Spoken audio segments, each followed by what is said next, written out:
The stagecoach from Billings ran 2 hours late, which gave Caleb Dawson plenty of time to second-guess every decision he'd made in the last 6 months.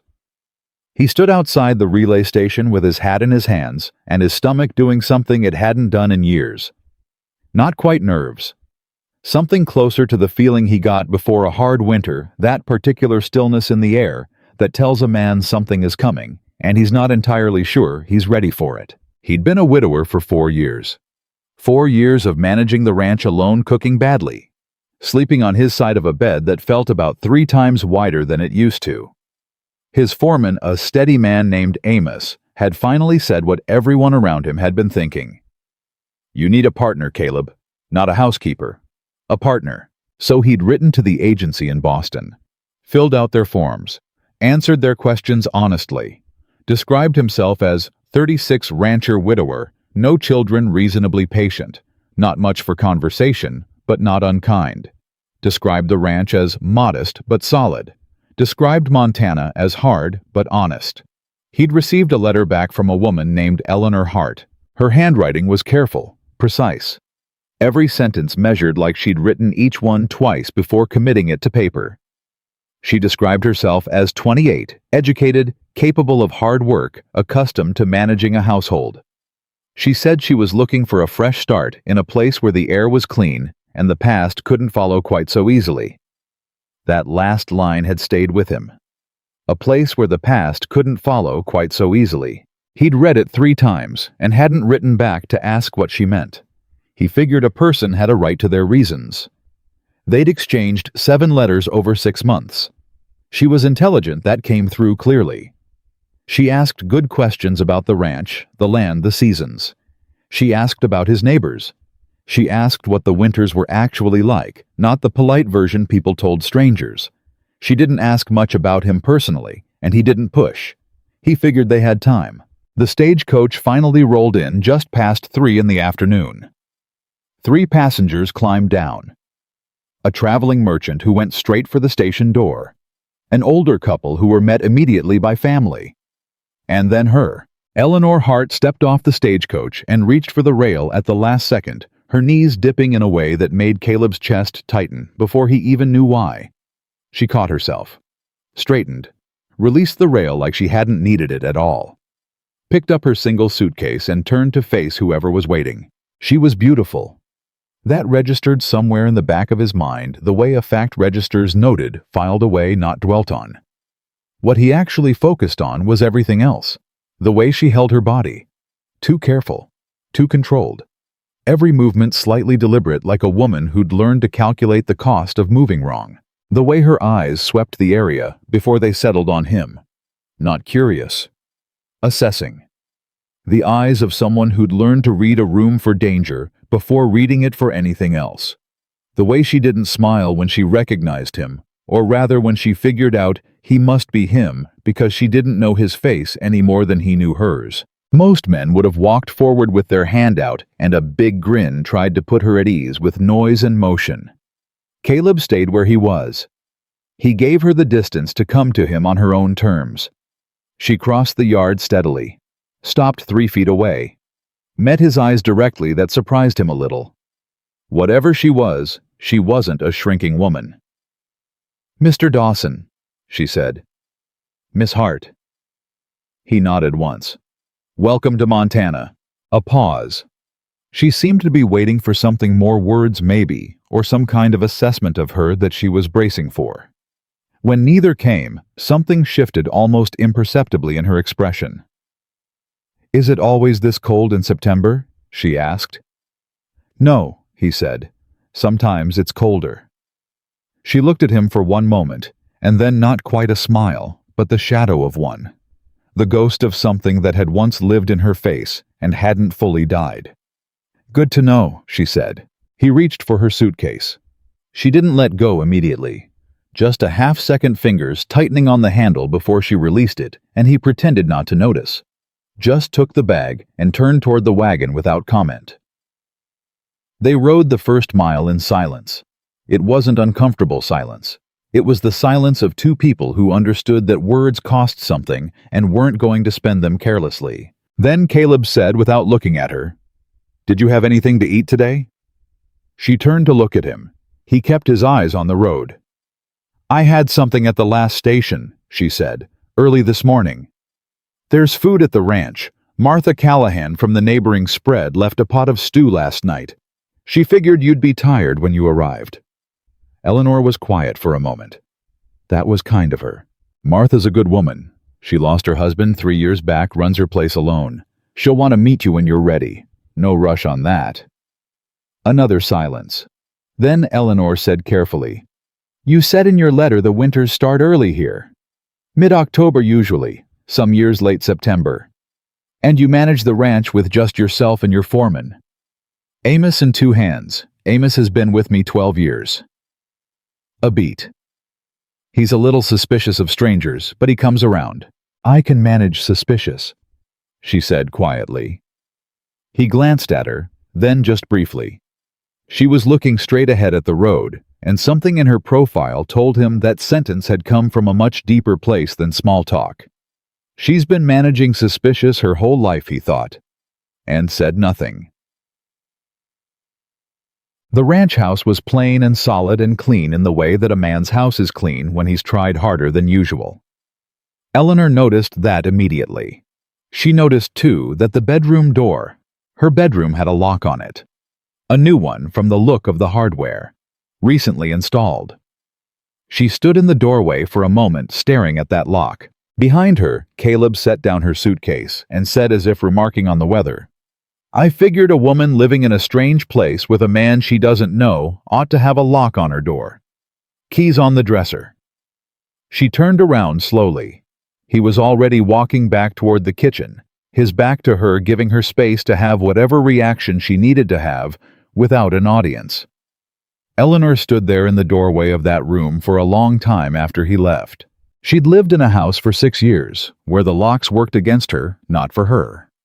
She'd slept in a room where the door opened whenever someone decided it should open, and no amount of wanting it otherwise had ever made a difference. She had come to believe in the way that people believe things that have been proven to them repeatedly, that locks on doors were not for women like her.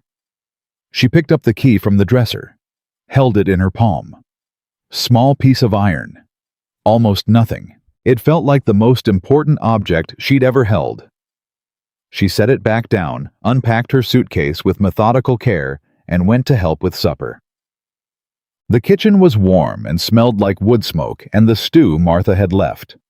Caleb was adding wood to the stove when she came in, and he moved aside without being asked, naturally giving her room to get to the pot without navigating around him. She noticed that too, the way he moved in his own house like he was conscious of taking up space. Not in the defeated way of a small man trying to make himself smaller. In the deliberate way of a large man who understood what it meant when a person needed room. "I can take over," she said. "Already done mostly. You can cut the bread if you want." He nodded toward the counter. Knife sharp. She cut the bread. He set the table. They ate with the quiet efficiency of 2 people who'd both been living alone and had forgotten the particular negotiation of sharing a meal with another human being. Halfway through supper, he said, "I should tell you about the ranch, what needs doing, what the routine looks like, but that can wait until tomorrow if you're tired." "Tell me now," she said. "I'd rather know." He looked at her across the table with an expression she couldn't quite name. Not surprise exactly, more like recognition, like she'd confirmed something he'd already suspected. So he told her. The cattle operation, the acreage, the water rights, the condition of the fencing in the south pasture. He talked about the ranch the way a man talks about something he loves and is worried about honestly without performance. He mentioned the land dispute last almost as an afterthought, in the careful tone of a man who'd been trying not to let a problem take up more room than it deserved. "Victor Crowley," he said, "county land official. He's been pushing the boundary survey for the last 18 months, claiming the deed on the east parcel is improperly recorded. His people resubmitted a corrected survey that moves the line about 40 acres in his favor. That's a significant amount of land. It's the water access. The acreage doesn't matter as much as the creek running through it." He set down his fork. "I've been trying to fight it through the county records office, but Crowley has people there. Every time I find a document, something goes missing or gets misfiled." Eleanor was quiet for a moment. My father was an attorney in Boston. Land disputes were a significant part of his practice. Caleb went still in the way a man goes still when he doesn't want to seem too interested in something. Is that right? He taught me to read deeds and survey records when I was 14. He said every woman ought to understand property law because the law has never been designed with women's interests in mind, and understanding it was the only defense. A pause. I'm fairly good at finding errors in recorded documents. The silence that followed was different from the earlier silences. This one had weight. I'm not asking for your help with that, Caleb said finally. You just arrived. That's not... I know you're not asking, Eleanor said. I'm offering. She met his eyes steadily. If you'll show me the documents. He looked at her for a long moment. Then he nodded once the same way he'd greeted her at the station. Like a man who meant what he said and didn't need to say it twice. After I show you this property tomorrow, he said, we'll look at the documents. She locked her bedroom door that night. Not because she was afraid of Caleb Dawson. She wasn't, she realized, and that itself was strange enough to sit with for a while, that she could share a roof with a man she'd known for 6 hours and not feel the specific cold dread that had lived in her chest for most of the last decade. She locked it because she could. Because the lock was hers. Because no one was going to argue with her about it, or demand to know why she needed it, or tell her she was being foolish or dramatic or ungrateful. She lay on her back in the dark and listened to the silence, which was enormous and clean in the way that only open country silence is. No city sounds. No neighbors too close. No footsteps in the hall that made her go rigid. Just wind. And the distant sound of cattle. And the creak of a house settling around her. She thought about the question he'd asked. Did you have anything to eat today? Not you look beautiful. Not you're exactly what I expected. Not, I hope you're worth the trouble. Not any of the dozen things she'd steeled herself to hear. Just did you have anything to eat today? Like the most natural thing in the world. Like a person asking another person if they were hungry, because it mattered whether they were hungry, because they were a person, and people needed to eat. She pressed her fist against her sternum, where the tightness lived, and breathed slowly in the dark. She was not going to let herself trust this. She was not going to allow one quiet man and one simple question to undo 2,000 miles of careful armor. She'd built that armor in the specific shape of her survival, and she was not foolish enough to set it down because one evening had been unexpectedly gentle. But she noted it, filed it away, and she slept. The next morning, Caleb showed her the property. They rode the fence lines in the early light, and he talked about each section, the way a man talks about the things he's built or preserved or loved, specific, unhurried, honest about the problems. The south pasture fence needed work. The roof on the equipment shed had weathered badly. The creek in the east parcel ran well in spring and fall, thin in August, never dried fully even in the worst summers. She listened carefully and asked the right questions, and he noticed that too. The quality of her questions, the way they were practical and specific and missed nothing important. You know ranching, he said. I know enough. My uncle had a spread in Pennsylvania. I spent summers there when I was young. A pause. Before. She didn't finish the sentence. He didn't ask her to. When they reached the east parcel and the creek, she climbed down from her horse and walked to the bank without prompting, stood looking at the water with an expression that had nothing dreamy or romantic about it. She was calculating. This is what he wants, she said. The whole eastern operation runs off this water. Then the survey isn't actually about the land. She turned and looked at him. If he controls the creek access, he controls your ability to run cattle on half your property. You'd have to either sell the eastern parcel at whatever price he offered, or watch it die. That's exactly right. And you think the survey documents have been manipulated. I can't prove it. Every time I get close to something, it disappears. She was quiet for a moment, looking at the water. Then she said, Show me the original deed records, the ones from when your father acquired this land. How far back do you want to go? She looked at him steadily. How far back does Crowley's family go in this county? Something moved in his expression, then admiration, he supposed, though he'd have been embarrassed to name it. Far enough, he said. Then that's how far back I want to go. The document work started that evening. Caleb spread the land records across the kitchen table. Deeds, survey maps. County filing receipts going back 23 years, and Eleanor sat across from him and began to read. She read the way her father had taught her to read legal documents.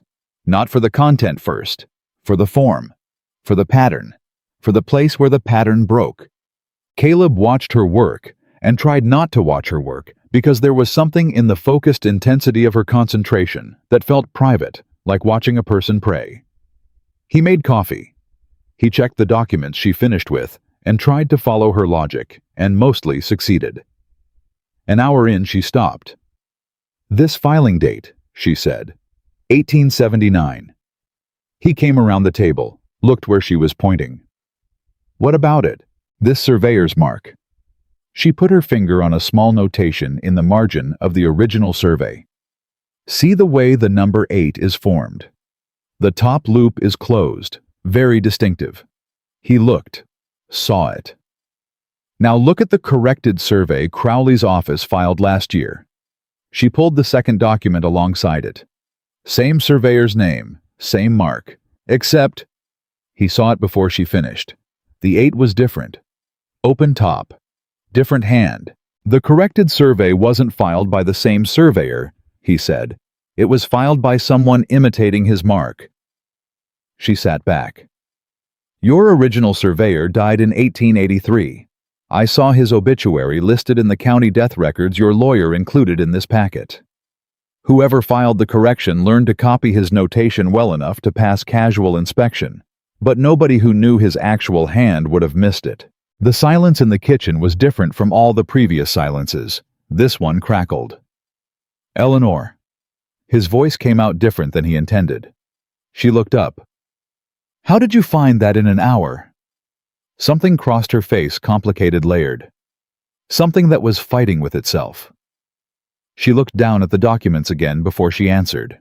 My father made me practice for weeks before he was satisfied with my eye, she said. He said the law would try to fool me, and I had to be smarter than the lie. He sounds like a good man. A pause. He was. Her voice had gone somewhere slightly remote. He died before I... She stopped, realigned whatever she'd been about to say. He died 6 years ago. Caleb let the silence hold for a moment.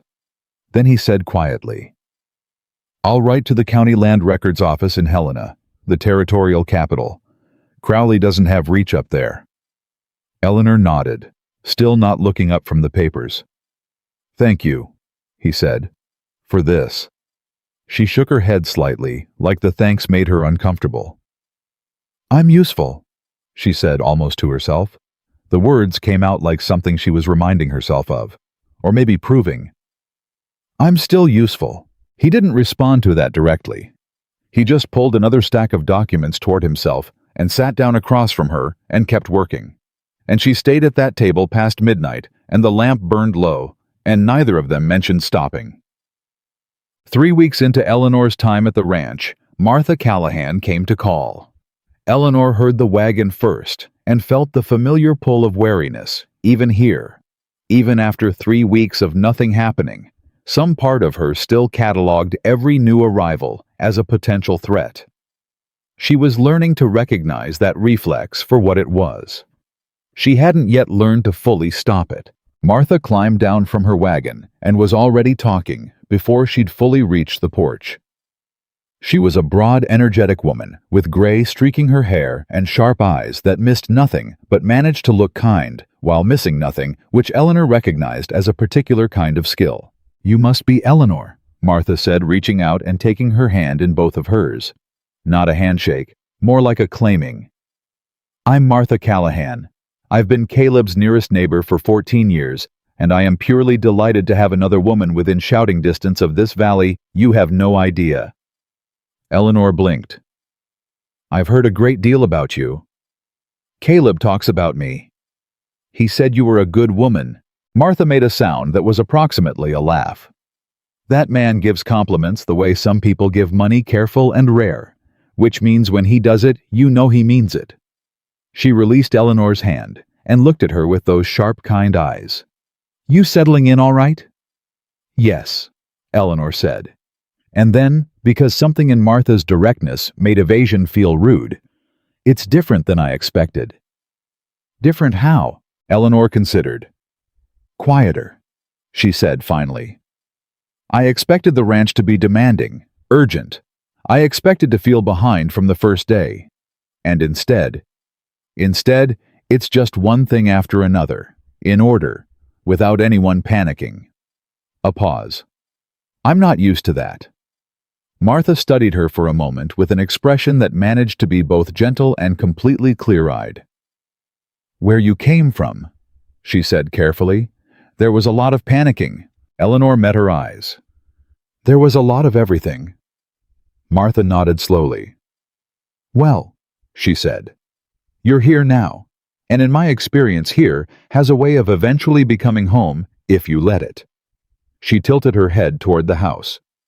You going to offer me coffee, or should I pretend I was just passing through? Eleanor almost smiled. I'll put the pot on, she said. Jimmy yelled.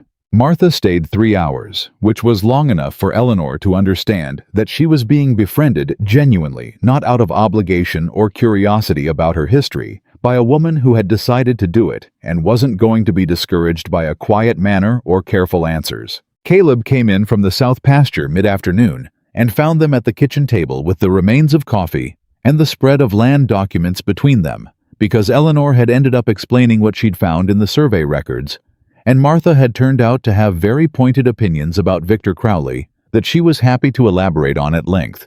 He stood in the doorway for a moment taking in the scene. Martha looked up and said cheerfully, Your bride found the forged notation in the 1879 survey, which is more than your lawyer managed in 18 months, and I want to know why you didn't put a woman on this problem 2 years ago.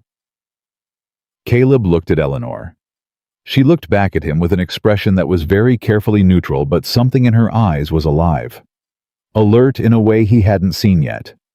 Something that looked like it was enjoying itself. I didn't have a woman 2 years ago, he said. Well, you have one now, Martha said. I'd suggest using that fact. He looked at Eleanor a moment longer. She looked back, not waiting for his approval, just present, settled, like a woman who had found solid ground under her feet and recognized the sensation. I already am, he said, and Eleanor for the first time in 3 weeks let herself almost fully smile. That night after Martha had gone and supper was finished and the lamps were turned low, Caleb sat at the kitchen table alone and looked at the survey documents and thought about what he was doing. He was not a man who examined his own motivations very closely. He'd always found it more productive to watch what he did than to analyze why he did it. But tonight, something made him sit with the question. He'd brought a woman here because he needed a partner. That was the honest version. He'd been managing this ranch alone for 4 years, and the truth was that some things were slipping. Not the cattle, not the land, but the smaller things that accumulate when a person is stretched too thin. The accounts that needed a sharper eye. The decisions that needed someone to think them through with. The particular specific exhaustion of never having anyone to talk to at the end of the day about nothing in particular. He'd thought he was bringing home practical help. He had not thought he was bringing home someone like Eleanor Hart. He wasn't entirely sure yet what she was, or rather what she had been before whatever happened that she hadn't told him about yet. But he could read the outline of it. The careful movements. The way she cataloged exits in every room without seeming to. The lock she used every single night. The flinch she almost had and then controlled when he'd reached across the table for a document without warning early in the first week before she'd gotten used to him. He'd started automatically telegraphing his movements after that. Saying before he reached for something. Knocking before he came through a door, even in his own house. Leaving space between them when they walked together. It was the least he could do. It was nowhere near enough. Whatever happened to you, he thought looking at the lamp, you didn't deserve it. And you're not going to find it here. He didn't have a way to say that to her. Not yet. She'd run from words like that, he could tell. She needed to learn it from evidence, not promises. So he just kept going, one careful day after another, and trusted that eventually she'd believe what the evidence told her. He was a patient man. He'd wait as long as it took. The forged notation in the 1879 survey changed something between them, not dramatically, not all at once, but the way a door changes when someone finally oils the hinge. It moves differently. More honestly, Caleb wrote to Helena the morning after Martha's visit. Eleanor watched him draft the letter at the kitchen table before breakfast, and she noticed the way he chose his words: specific, factual, nothing inflammatory. He wasn't a man who fought with his emotions when his mind could do the work more cleanly. "You should mention the surveyor's death record," she said from across the table. He looked up. "If you reference the 1883 death record directly in the letter, they'll have to pull it to verify." Once they're holding that document and the corrected survey side by side, anyone with basic training will see what I saw. He looked at what he'd written, crossed out a sentence, rewrote it the way she'd suggested. Then he looked up again with that particular expression she was starting to recognize, the one that meant he was filing something away. "You think like a lawyer," he said. "I was raised by one." A pause. "It gets in your head." "Is that a complaint?" "No," she said, and was slightly surprised to find she meant it. He sent Amos to town with the letter that morning. And then the waiting began, the specific grinding waiting that comes when you've made your move and have no choice but to let it travel at its own pace while the world continues to require your attention elsewhere. Life on the ranch didn't pause for legal correspondence. The south pasture fence needed 2 full days of work. There were cattle to move before the first hard frost. The equipment shed roof, which Caleb had been calling manageable since Eleanor arrived, finally made its opinion known during a 3-day rain that came in from the northwest and decided to conduct most of itself inside the building. Eleanor found out about the roof on the second morning of rain, when she came into the kitchen and found Caleb already in his coat at 6 in the morning, looking at the shed from the window with the expression of a man calculating how bad the damage was going to be before he had to go find out. "How long has it been like this?" she asked. "The leak since August. I kept patching the worst of it. And now I need to stop patching and fix it." He turned from the window. "Amos and I can manage it. It's going to take most of the week. I can help." He looked at her steadily. "Eleanor, I'm not going to put you on a roof in the rain." "I didn't say the roof. I said I can help." She held his gaze.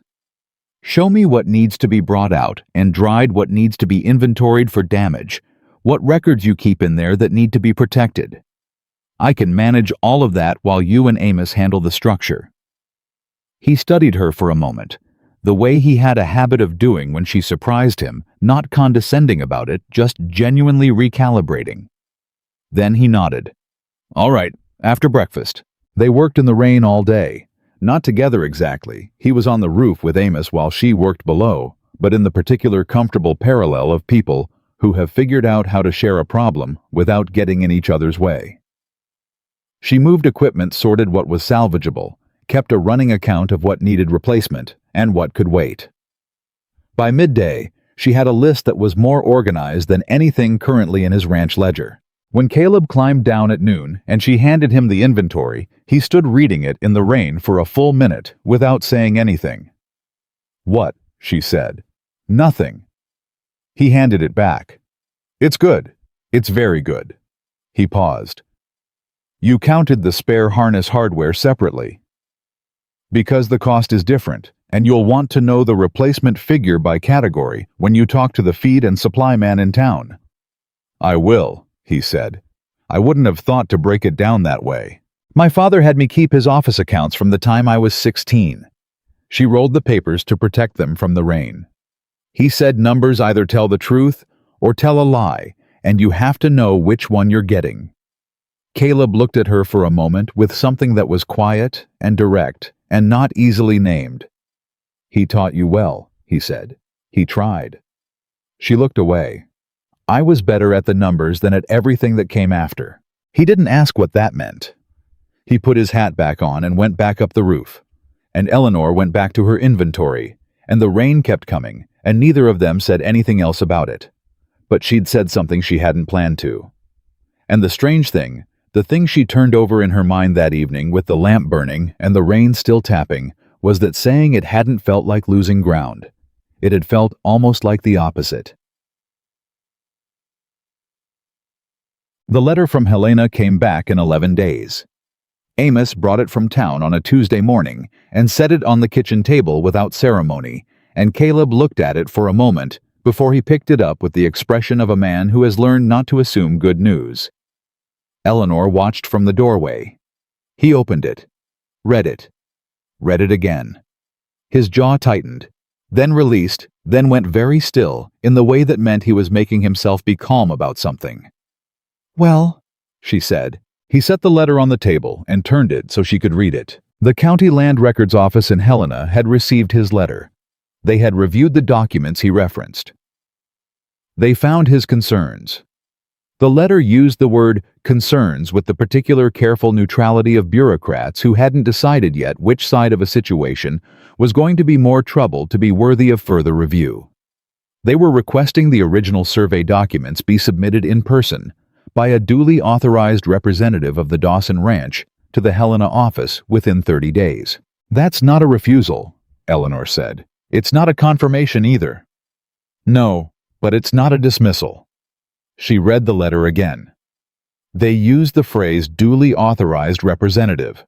That's specific legal language. They're opening a formal review process. They just need someone to appear in person to initiate it. "That's a 2-day ride to Helena." "I know." She set the letter down. "Your lawyer should go, or you should go yourself. If I leave the ranch for 5 days this close to winter, I can manage the ranch for 5 days, she said. He looked at her. "I've been here 6 weeks, she said steadily. "I know the routine. Amos is here. Martha is 30 minutes away if anything goes sideways." She held his gaze. "Go to Helena, Caleb. This matters." He was quiet for a long moment. "You'd be all right here alone." It wasn't quite a question. It was the careful version of one. "Yes," she said. And then, because she thought he deserved the honest version, "I'm better alone than I used to be. I feel safe here." The words came out slightly careful, like she'd tested their weight before committing to them. "That's not something I've been able to say in a long time." The kitchen went very quiet. Caleb looked at her with an expression she hadn't seen on him before, something unguarded in it briefly before he pulled it back to steadiness. He nodded once. "I'll talk to Amos today," he said. "We'll plan the trip for next week."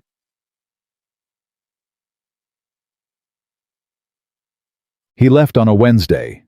The morning was clear and cold, the first real cold of the season, and Amos had the horses ready before sunrise. Caleb came through the kitchen, took his coffee standing up, and checked without drawing attention to it that the kitchen supply of firewood was adequate, that Eleanor knew where the extra lamp oil was stored, that she had the list of what the cattle needed and when. She watched him check all of this with a kind of bemused steadiness. "I managed a household for 6 years, she said. "I'll be fine." "I know you will."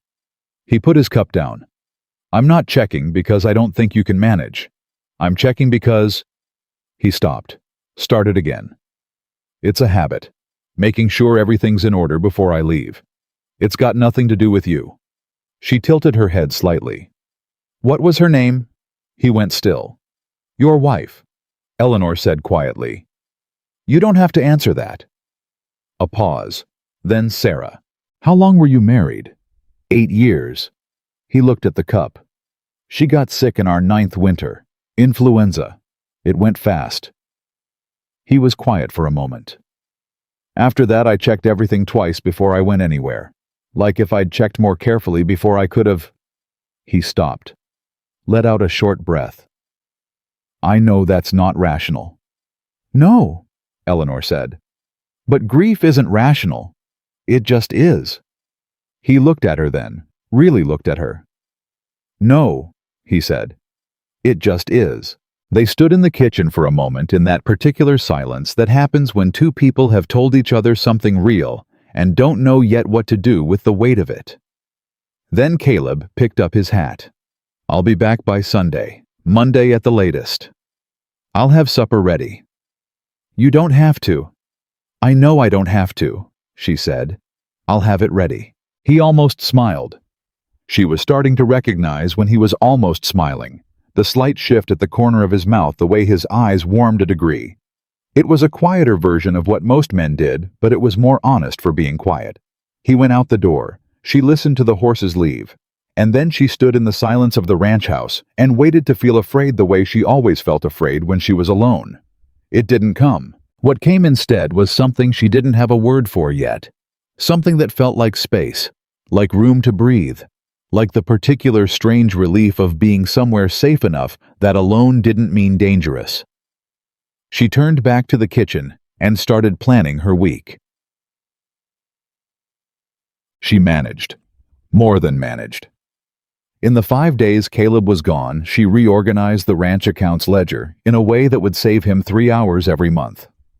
Repaired a stretch of fence in the near paddock that Amos had been meaning to get to, and spent 2 evenings with Martha Callahan, going through older county records that Martha had in her own possession from her late husband's dealings with the land office. Martha had, it turned out, very specific and well-documented reasons to dislike Victor Crowley that had nothing to do with Caleb's land dispute. He tried to move the boundary on my east pasture in 1884, Martha said, spreading papers across her kitchen table. Right after Henry died. I think he expected a widow alone to be easier to deal with than a man. Was he right? Eleanor asked. Martha gave her a look. What do you think? I think he miscalculated. I had the county surveyor out 3 times, Martha said. Cost me more than I could easily afford. But by the time we were done, there wasn't a judge in the territory who'd have touched my east pasture. She paused. I kept all the documents. Every single one. Eleanor looked at the papers Martha had spread across the table. May I? That's why I got them out. Eleanor started reading. 20 minutes in, she found a county filing receipt from 1884, stamped with a notation from the Land Records Office counter, signed by the county official on duty. The signature was Crowley's, and the date was 6 weeks before he had claimed in his current challenge to Caleb's deed that he first became aware of irregularities in the eastern parcel surveys, which meant Crowley had known about that parcel, had personally handled documents related to it years before he claimed to have noticed a problem, which meant his claim of a neutral administrative finding was a lie. Martha, Eleanor said. The older woman came to look over her shoulder. He signed off on boundary documents in this county in 1884, Eleanor said. He had direct knowledge of the survey records at that time. Martha was quiet for a moment. He's been planning this for years, she said. Or the opportunity just presented itself and he's been maneuvering since. Eleanor looked at the signature. Either way, this receipt puts him in direct contact with those records before his stated timeline. She carefully set the document aside. I need to bring this to Caleb when he gets back. Take it, Martha said simply. I have no use for it except to help. Eleanor looked at her. You've been waiting for someone to find a use for these papers. Martha met her eyes directly. I've been waiting for someone to fight him properly, she said. Henry would have, but Henry is gone. She paused. You fight well, Eleanor. The words landed somewhere soft, somewhere she didn't usually let words land. I haven't had much occasion to fight for something worth keeping before, Eleanor said quietly. Martha reached over and pressed her hand once briefly. Said nothing. Didn't need to. Caleb came back on Sunday evening, which was the earlier estimate, which told Eleanor that Helena had gone well before he said a single word. She could read it in the way he came through the door, not the tight, controlled, careful way he moved when things were uncertain, but something easier, like a man who'd set down something heavy and hadn't picked it back up yet. The Helena office is opening a formal review, he said, taking off his coat. They're sending their own surveyor, independent of the county office. Eleanor let out a breath she hadn't realized she'd been holding. When? 3 weeks, maybe 4. He looked at her. They took the documents. They'll run the comparison themselves. Good. She turned back to the stove. Sit down, supper's ready. He sat. She brought the food. And then, when she sat down across from him, she slid Martha's document across the table. He looked at it, looked at the date, looked at the signature. His expression went through several things in quick succession recognition, then a cold anger that he visibly controlled, then a kind of grim satisfaction. Martha Callahan had this, Eleanor said, from 1884. He signed county records that included the Eastern Parcel Survey documents 6 years ago, before his stated discovery date. This proves he knew. It proves he had access to the records.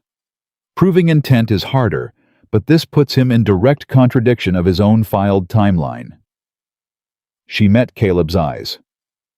If the Helena surveyor finds the forgery in the notation, and we submit this receipt alongside it, we have 2 separate lines of evidence pointing to the same conclusion. Caleb looked at her across the table for a long moment. "You did this while I was gone," he said. It wasn't a question. "Martha found the document. I just read it. Eleanor." His voice was careful, deliberate. "You could have spent those 5 days doing nothing but keeping the ranch ticking over, and that would have been more than enough. No one would have. I wouldn't have expected." "I know you wouldn't have expected it," she said. "That's not why I did it." "Then why?" She was quiet for a moment, longer than she'd intended. Something moved in her chest that she didn't entirely trust, and she worked to keep her voice level when she answered. "Because this ranch is worth protecting," she said. "Because Crowley is the kind of man who does what he does because he believes that people with less power than him can't fight back effectively." She paused. "I've lived around men like that. I'm tired of them being right." The table was very quiet. Caleb looked at her with something open in his face, something he wasn't trying to conceal. "He wasn't right this time," he said. "No," she said. "He wasn't." They ate in the particular comfortable quiet of 2 people who have said something that mattered and don't need to say more to make it count. 3 days later, Crowley came to the ranch himself. Eleanor was in the barn when she heard the wagon. She came out and recognized him before she was introduced, not because she'd seen him before, but because she'd known men shaped like him her whole life. The particular way power settled on a man who'd never had it questioned. The way he looked at the property when he pulled in, not with curiosity, but with the flat proprietary assessment of someone who already considered it half his. He was 50, broad-shouldered, well-dressed for a county official in a way that signaled money from somewhere other than his salary. He climbed down from his wagon with the easy authority of a man who expected space to be made for him. Caleb came out of the house. "Dawson," Crowley said, "I heard you sent documents to Helena." "I did." Caleb's voice was perfectly level. "That's my right." "Of course it is." Crowley smiled with his mouth. "I just wanted to come by personally, make sure there wasn't some misunderstanding driving all this. These things have a way of getting complicated when they don't have to be." "What kind of misunderstanding did you have in mind?" Crowley spread his hands. "Reasonable man. Generous man. The survey correction is a standard administrative finding. These things happen with old records. No one's trying to take anything from anyone." A pause. He looked at Eleanor for the first time directly, with an assessment that took her apart and put her back together in about 3 seconds flat. "This, your new bride." "This is Eleanor Dawson," Caleb said. He used the name deliberately. Eleanor noticed that. Crowley smiled at her. "Boston," someone said. "Long way from home." "Montana is my home now," she said. He kept smiling. "Must be quite an adjustment." A beat. Something shifted in his expression, something that was calculating itself very quickly. "Caleb, I wonder if we might speak privately." "Anything you want to say to me can be said in front of my wife." Crowley looked between them. The smile didn't waver, but something behind it did. "Of course," he said pleasantly. "I was just going to say this review process in Helena tends to run long. It's a lot of time and expense for something that could be resolved simply. I've been authorized to offer a fair market price for the eastern parcel. Clean transaction. No dispute, no review process, no lawyers involved." Caleb looked at him for a long moment. The eastern parcel is not for sale, he said. Everything's for sale at the right price. Not that parcel. Caleb's voice hadn't changed in volume or heat, just settled deeper like something bedding down for a long stay. And I think you know why. Crowley held his gaze. Behind the pleasant expression, Eleanor could see the calculation running how hard to push what angle was left to try, whether there was something in the situation he hadn't yet leveraged. His eyes moved to her again. Stayed there a beat too long. He's going to come at this from another direction, she thought. He's already decided what the other direction is. She met his gaze steadily and said nothing. She'd had a great deal of practice not flinching under the specific kind of look that was trying to find a weak spot. Crowley said pleasantly, "Well, the offer stands. I hope the review process goes smoothly." He put his hat back on. "Nice to meet you, Mrs. Dawson." He climbed back into his wagon and left. Eleanor waited until the sound of the wheels had faded completely. Then she said very quietly, "He's going to look into my past." Caleb turned to look at her. "That look he gave me," she said. "He's already decided I'm the angle." She kept her voice even, factual. Whatever he finds is going to depend on how deep he digs and who he talks to. Caleb was quiet for a moment. Is there something he could find? She met his eyes. That depends, she said carefully, on whose version of events he gets to first. The space between those words was enormous. She could feel it. The thing she hadn't told him yet, pressing against the inside of everything she'd said and done for the last 6 weeks. The truth that had followed her 2,000 miles and was now apparently going to follow her here too. "Eleanor," Caleb said in the same voice he used when he was about to say something that mattered and wanted to make sure it landed right. "Whatever it is, when you're ready." She looked at him. The wind picked up across the yard, cold and clean and direct.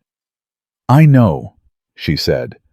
But her hands down at her sides had gone quiet and still in the way they went still when she was holding herself together from the inside out, and Caleb saw that, and said nothing, and stood there beside her in the cold while the last sound of Crowley's wagon disappeared into the distance, because sometimes the most important thing a person can do is simply refuse to leave.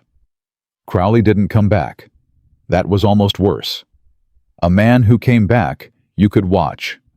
A man who went quiet and stayed quiet was working somewhere you couldn't see, building something you wouldn't know about until it was already standing in front of you. Eleanor knew this the way she knew certain other things, not from reading about it, but from having lived it. From 6 years of learning that the most dangerous moment in a room was not when a man raised his voice. It was when he stopped. She went about the ranch work the way she always did, methodical and steady, but something underneath had shifted into a higher alertness. She found herself listening differently, watching Amos when he came back from town for any change in how he looked at her, noticing when the mail came and what Caleb's face did when he read it. He noticed her noticing. Of course he did. 4 days after Crowley's visit, he came in from the north pasture at midday and found her at the kitchen table with the land documents spread out again, cross-referencing dates, and he sat down across from her and said without preamble, "Tell me what you're looking for." Another line of connection between Crowley and the original surveyor's estate. If the surveyor died in 1883 and Crowley's office filed the corrected survey in 1885, someone had to have access to the original field notes to copy the notation style. That access had to come from somewhere. The surveyor's estate would have gone to his family, or to the county office if he had no family, and the records were considered official property. She looked up. "Do you know anything about him, James Whitfield? That's the name on the original documents?" Caleb thought for a moment. "There was a Whitfield family out near Glendale. I don't know if they're related. Is there anyone who would know? Martha might.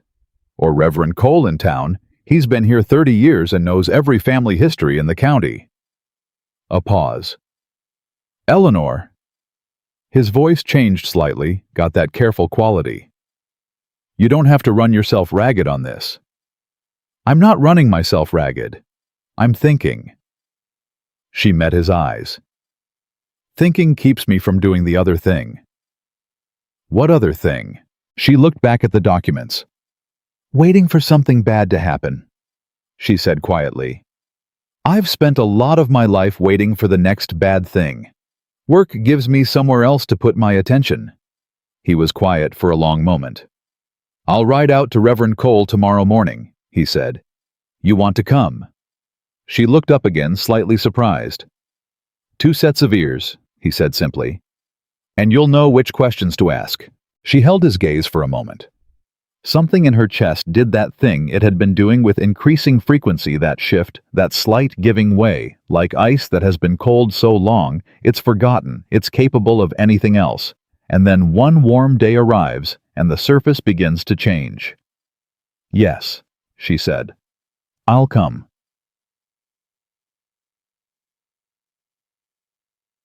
Reverend Cole turned out to be a small, sharp-eyed man of about 65, who kept meticulous records and had opinions about virtually everything that had occurred in Cutter County since 1857. He received them in the front room of the parsonage and had coffee on the table before Eleanor had finished taking off her coat. And then he looked at her with the bright, calculating interest of a man who collects people the way others collect coins. James Whitfield, he said when Caleb asked. Of course I knew him. Good surveyor, methodical. Came to church every third Sunday, which in my experience means a man with a conscience, but not an excess of it. A pause. He died of a fever in the autumn of '83, unmarried, no children. What happened to his records? Eleanor asked. Cole looked at her approvingly, the way a teacher looks at a student who has asked the right question. His personal effects went to a nephew in Billings. His professional records, field notes, equipment, working documents, those were classified as county property and taken by the Land Records Office. He paused deliberately. Signed for by the county official on duty at the time.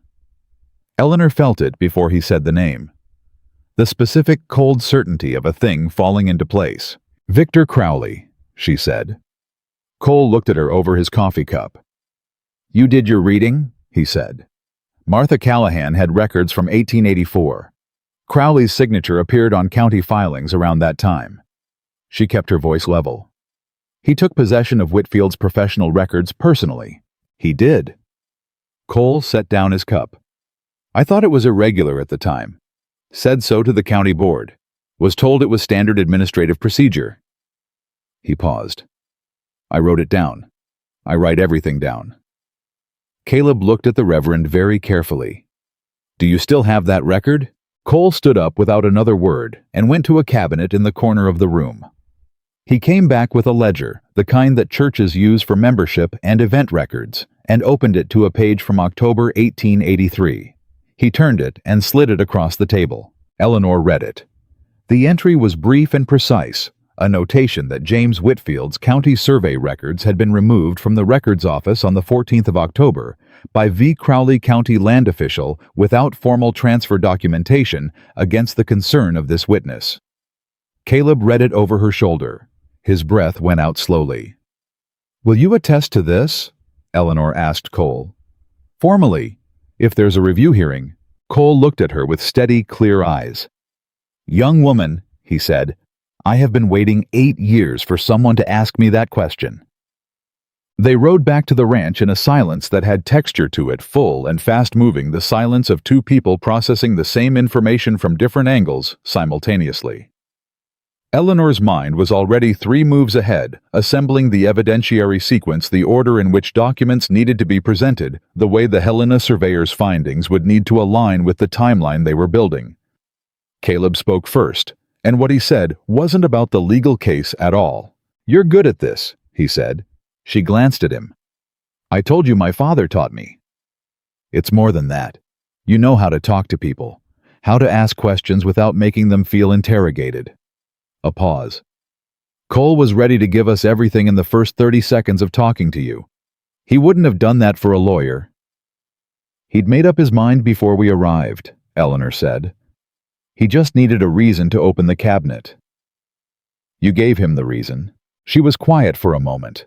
The horse moved under her steadily, and the cold air was clean and flat, and smelled like the coming winter.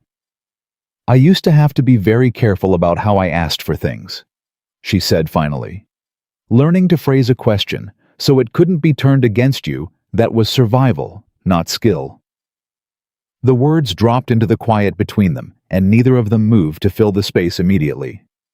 Eleanor, he said, I know. She kept her eyes on the road ahead. I know you haven't pushed. I know you've been patient. The word came out slightly unsteady. I'm not good at this, at explaining things, at knowing where to start. You don't have to start anywhere today. I know that too. A long pause. That's actually the problem. Every day you don't push, it gets harder to find a reason to keep it all locked up. And I'm used to having a reason. Having something to protect. Caleb was quiet, letting her find her own way through it. His name was Gerald Hart, she said.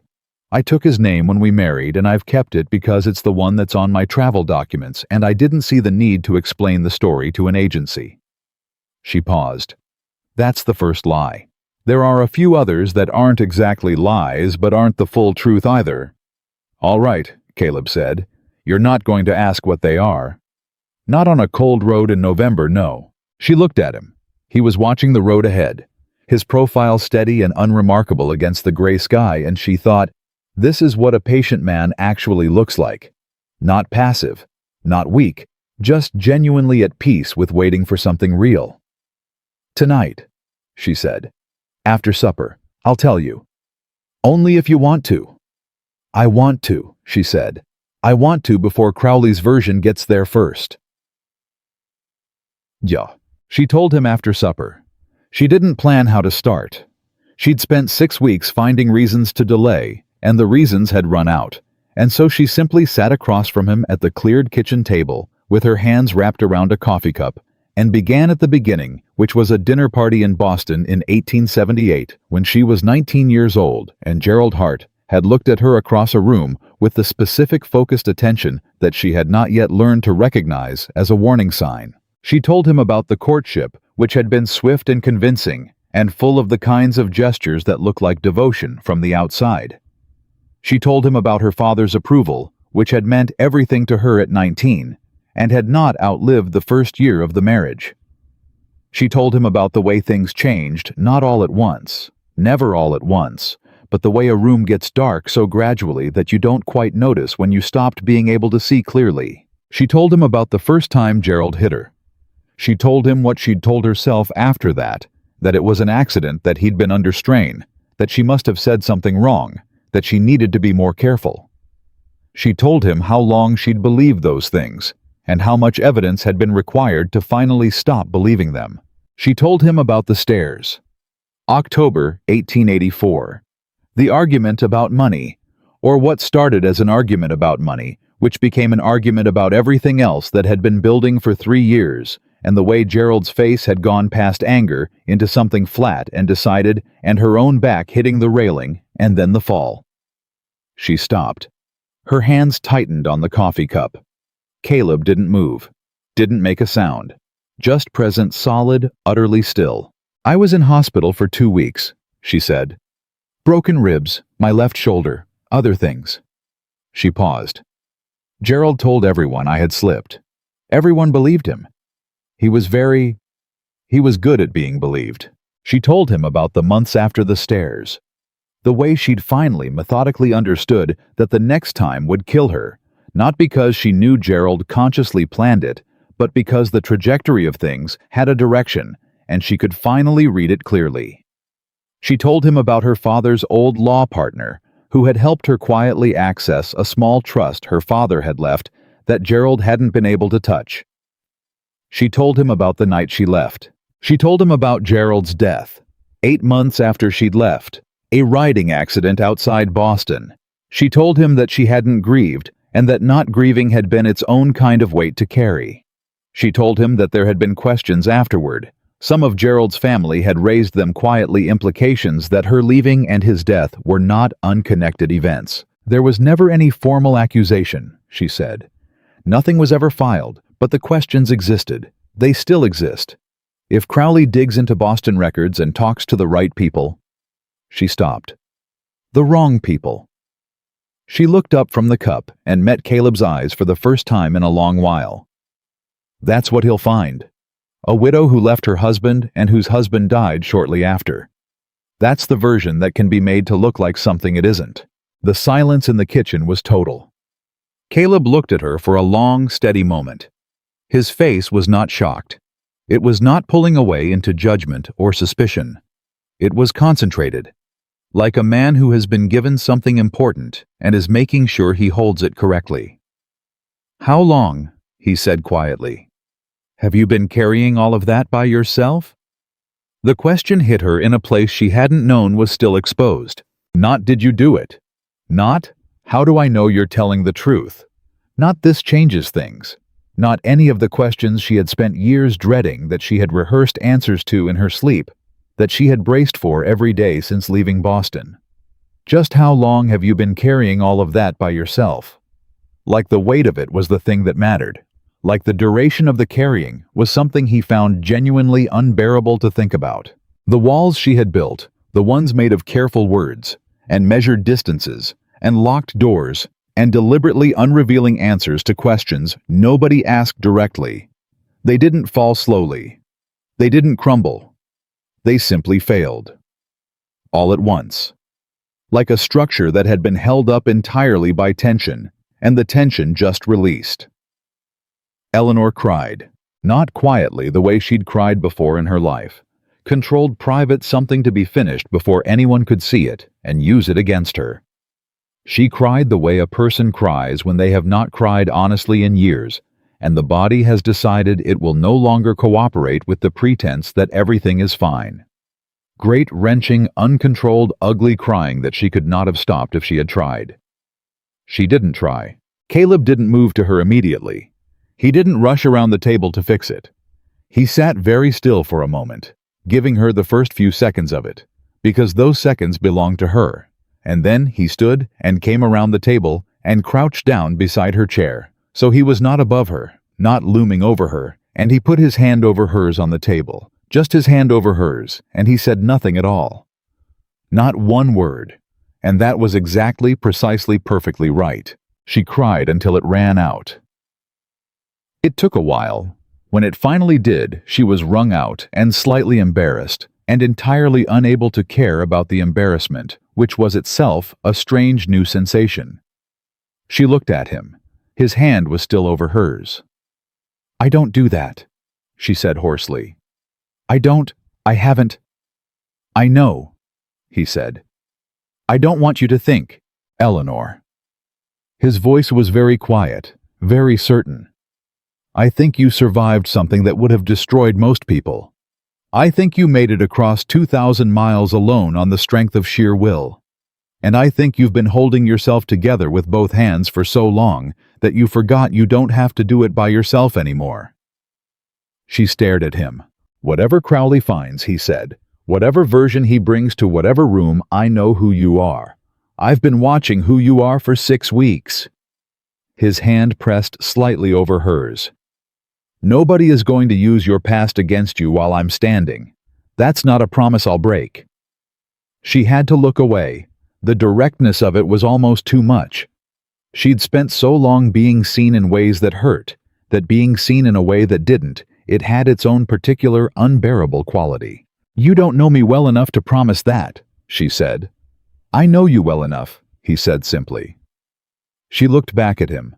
His eyes were steady and brown and completely without qualification. "I found the forged notation in an hour," she said. "You noticed." "I noticed." "Your neighbors brought evidence to help you without being asked because they trust you. You noticed that too." She swallowed. "A man who builds that kind of trust doesn't do it by accident." "I try to do right by people," he said. "That's all." "That's not a small thing," she said. "You'd be surprised how small a thing it seems to most people." He looked at her for a long moment. Something moved in his face that he didn't reach for words to describe. He just held her hand on the table, in the warm light of the kitchen, and outside the wind had come up and was moving around the house, and the fire in the stove was doing what fires do when they've been well built and properly tended. "Crowley is going to come at this hard," she said finally. Her voice was steadier now. Something had set in it, some new quality, not hard exactly, but resolved, like a person who has put down a weight and picked up a tool instead. He's going to dig into Boston records and find the questions Gerald's family raised, and he's going to bring them here and make them as loud as possible. Yes, Caleb said. He will. We have to be ahead of it. We need to document what we have before he files anything. The coal entry, Martha's receipt, the notation comparison, everything goes to Helena, and it goes before he has a chance to muddy the water with my history. Caleb looked at her carefully. You're ready to do that. She met his eyes. I'm done running, she said. I've been running for 3 years. I'm tired, Caleb. I'm so tired of running. A pause. This is the first place I've had that's worth stopping for.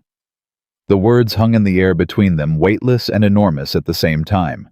He stood slowly and went to put more wood in the stove because he was a man who needed to do something with his hands when something moved him, and he didn't want to make it uncomfortable for either of them. She understood that and was grateful for it. When he came back to the table, he sat down and pulled the land documents toward them both. Show me the order you'd present these, he said, start to finish. She looked at him. Now, you said we need to be ahead of it. A pause. The corner of his mouth shifted. So let's get ahead of it. She almost laughed. Something lighter than she'd felt in years moved through her chest, precarious and new and entirely real. She pulled the documents toward her and started talking, and Caleb sat across from her and listened with his whole attention, and the lamp burned warm between them, and outside the first true snow of winter began to fall on the Montana Valley, quiet and absolute, covering everything in the kind of clean white that makes the world look the way it did before. Whatever happened to it happened. 2 days later, Amos came back from town with a letter and a look on his face that said the letter was not good news before he handed it over. Caleb read it. His jaw went tight. He handed it to Eleanor without a word. It was from a lawyer in Billings, not one Caleb knew. The letter stated that his client, Victor Crowley, had become aware of information regarding the personal history of Eleanor Hart, formerly Eleanor Whitmore of Boston, Massachusetts, and that this information was material to the ongoing question of the Dawson Ranch's legitimacy of title insofar as questions regarding Mrs. Dawson's character and past conduct were relevant to the credibility of documents she had submitted in support of the title review. Eleanor read it twice. Her face didn't change. He found something in Boston, Caleb said. He found the questions Gerald's family raised, or someone found them for him. She set the letter on the table. He's going to argue that my testimony and the documents I identified are compromised by my personal history. That's not how evidence law works. No, but it doesn't have to be how the law works to be how public opinion works. She looked at him steadily. He's not going to court first. He's going to come at the community first. At the county board, at the people who will be in that hearing room. A pause. This is a warning shot. Then we need to move faster. Yes. She folded the letter precisely. Write to the Helena office today. Tell them we have additional testimony from a long-term county resident with direct, documented evidence of Crowley's access to the original survey records. Tell them we're prepared to submit everything within the week. She looked up. And Caleb, tell Martha. Martha. Crowley is going to start talking. Martha knows every family in this valley. She was here before Crowley had any power at all. Eleanor's voice was clear and direct and absolutely certain. Let her talk first. Caleb looked at her across the table.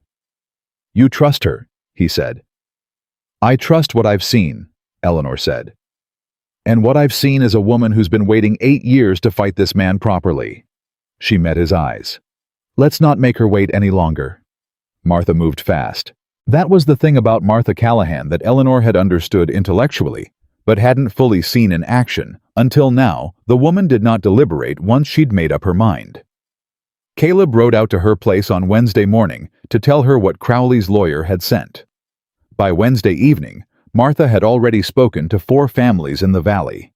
By Thursday noon, she had spoken to 11, Eleanor found this out when Amos came back from the feed store in town and reported with the particular satisfied expression of a man who has heard good news and is trying not to look too pleased about it, that 3 separate ranchers had approached him unprompted to say they'd heard about Crowley's letter. And they didn't think much of a man who went digging into a woman's private history to win a land argument. Eleanor was at the kitchen table when Amos reported this. She sat very still for a moment. "They said that," she said. "Pete Garland said it was low behavior, his words." Amos pulled off his coat. "Tom Briggs asked if there was anything you needed. His wife wants to come by if you're receiving visitors." She looked down at the documents in front of her. Her throat was doing something she didn't have a ready explanation for. Caleb came in from the barn and read Amos's expression accurately. "What happened?" "Valley's talking," Amos said. "And from what I can tell, it's not talking Crowley's direction." Caleb looked at Eleanor. She looked back at him. Something passed between them that didn't need words. A shared understanding that what Martha had started was real and moving and wasn't going to stop on its own. "We need to get everything to Helena before the end of the week," Eleanor said. "Whatever Crowley's lawyer does next, we need to already be on record." "I'll ride out tomorrow," Caleb said. "First light." "I'm coming with you." He started to say something, and then didn't. He'd learned in the past weeks that the occasions when Eleanor said "I'm coming" in that particular tone were not occasions for debate. He simply nodded. "First light," he said. "Get some sleep." She almost told him she wouldn't sleep anyway. But she didn't because she knew he knew, and saying it out loud would just be spending words on something they both already understood. They left before dawn with the documents in a leather case that Caleb had oiled and double-sealed against the weather. The ride to Helena was long and cold, and they talked more than they ever had. Not about the case, not about Crowley, but about other things. About her father's practice, the cases she'd watched him argue. About the ranch in Pennsylvania, where she'd spent her summers, and the uncle who'd taught her that work done well was its own reward, and not to wait for someone else to say so. Caleb talked too more than was his habit. About his father who'd built the ranch from a single claim and a borrowed wagon, and a stubbornness that had been by all accounts genuinely alarming to everyone who encountered it. About Sarah briefly, in the careful way he talked about her, not with grief, exactly, more with the careful respect of someone honoring a room that is no longer occupied. "Did you think you'd marry again?" Eleanor asked. She asked it directly because she'd found that with Caleb, directness was always better than circling. "I didn't think much about it either way," he said. "Amos started mentioning it about 2 years in. I told him to mind his own operation." A pause. He mentioned it again 6 months later, and then every few months after that. Persistent, like a loose board you keep meaning to fix. A beat. "I wrote to the agency because he was right, and I was tired of him being right and not being able to say so." Eleanor looked at him. "And when you met me?" "When I met you," he said. "I thought this woman has a story she's not going to tell me easily." A pause. "I thought that was all right. I had time." "You weren't disappointed that I wasn't easier?" He looked at her sideways. "Easier how? Simpler? Less?" She stopped. "Less carrying things." "Eleanor," he said, and his voice had that quality it got when he was about to say something plain and true and wasn't going to dress it up. A woman who doesn't carry anything hasn't lived long enough to be interesting.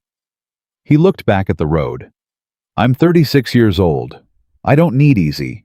I need honest." She faced forward and let the cold air do what it did, which was clear everything out and leave only what was actually real. "I'm working on honest," she said. "You're better at it than you think," he said. And that was the end of that conversation, because he meant it and didn't feel the need to elaborate, and she believed him and didn't need him to. The Helena Land Records Office was a low stone building that smelled like paper and lamp oil and the particular mustiness of documents that had been sitting in drawers for decades undisturbed. The clerk at the front desk was a young man with a careful manner who looked at Caleb's name on the letter and went immediately to find his supervisor without being asked, which told Eleanor that they were expected and that someone in this office had been paying attention. The supervisor was a woman named Agnes Holt, which surprised Eleanor and apparently didn't surprise Caleb at all. She was somewhere in her 50s, compact and efficient, with the kind of face that processed information the way a good clock processes time steadily without making a production of it. She brought them to a back office and sat across a wide desk and looked at Eleanor with the particular direct assessment of a woman who has been in a room full of men for 30 years and has learned to read another woman's situation quickly. "Mrs. Dawson," she said, "I read your husband's letter carefully. The notation discrepancy you identified in the 1879 survey, were you the one who found it?" "Yes," Eleanor said. "What's your background?" "My father was a land attorney in Boston. I read documents in his office from the age of 14. She kept her voice level and factual. "I also have 2 additional pieces of evidence I'd like to submit today if the office is prepared to receive them." Agnes Holt looked at the leather case. "Let me see them." Eleanor opened the case. She laid out the documents in the order she'd planned on the ride up the Reverend Cole's ledger entry. First, then Martha's 1884 filing receipt with Crowley's signature, then the side-by-side comparison of the 2 survey notations she'd prepared on clean paper with her annotations. Agnes Holt read them in sequence without speaking. She read slowly and carefully, the way Eleanor had learned to read for pattern, for what broke from pattern, for where the story, the documents told, didn't match the story someone was trying to make them tell. When she finished, she looked up. "The Cole attestation," she said. "He's prepared to appear formally." "He said he'd been waiting 8 years to be asked," Eleanor said. Something moved in Agnes Holt's expression, not quite a smile, but close to it. "The Crowley office filed a complaint with this office yesterday," she said, "regarding the credibility of documents submitted in support of the Dawson title review. Specifically, questions were raised about the personal history of the submitting party." "Me," Eleanor said. "Yes." Holt looked at her steadily. "I want you to know that this office evaluates documents on the basis of their content and the verifiability of their provenance, not on the personal history of whoever identified them." The relief was physical. Eleanor felt it in her shoulders, in the loosening of something she'd been holding tight since Crowley's lawyer's letter arrived. "Thank you," she said. "Don't thank me. The law is what it is." Holt gathered the documents precisely. "I'm going to enter all of this into the formal record today. Our surveyor goes out to the Dawson property next Tuesday. If his findings align with what you've documented here—" She paused. "Crowley's challenge doesn't have a leg to stand on." Caleb, who had been quiet through most of this, said, "And if he tries to escalate through the county board before Tuesday?"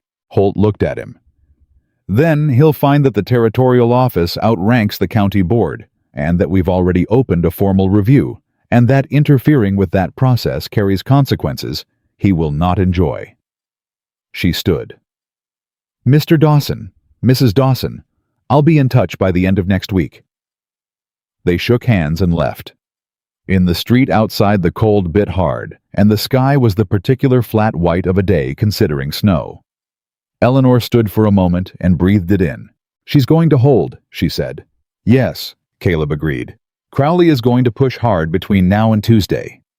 "He will." A pause. "Let him." She looked at him.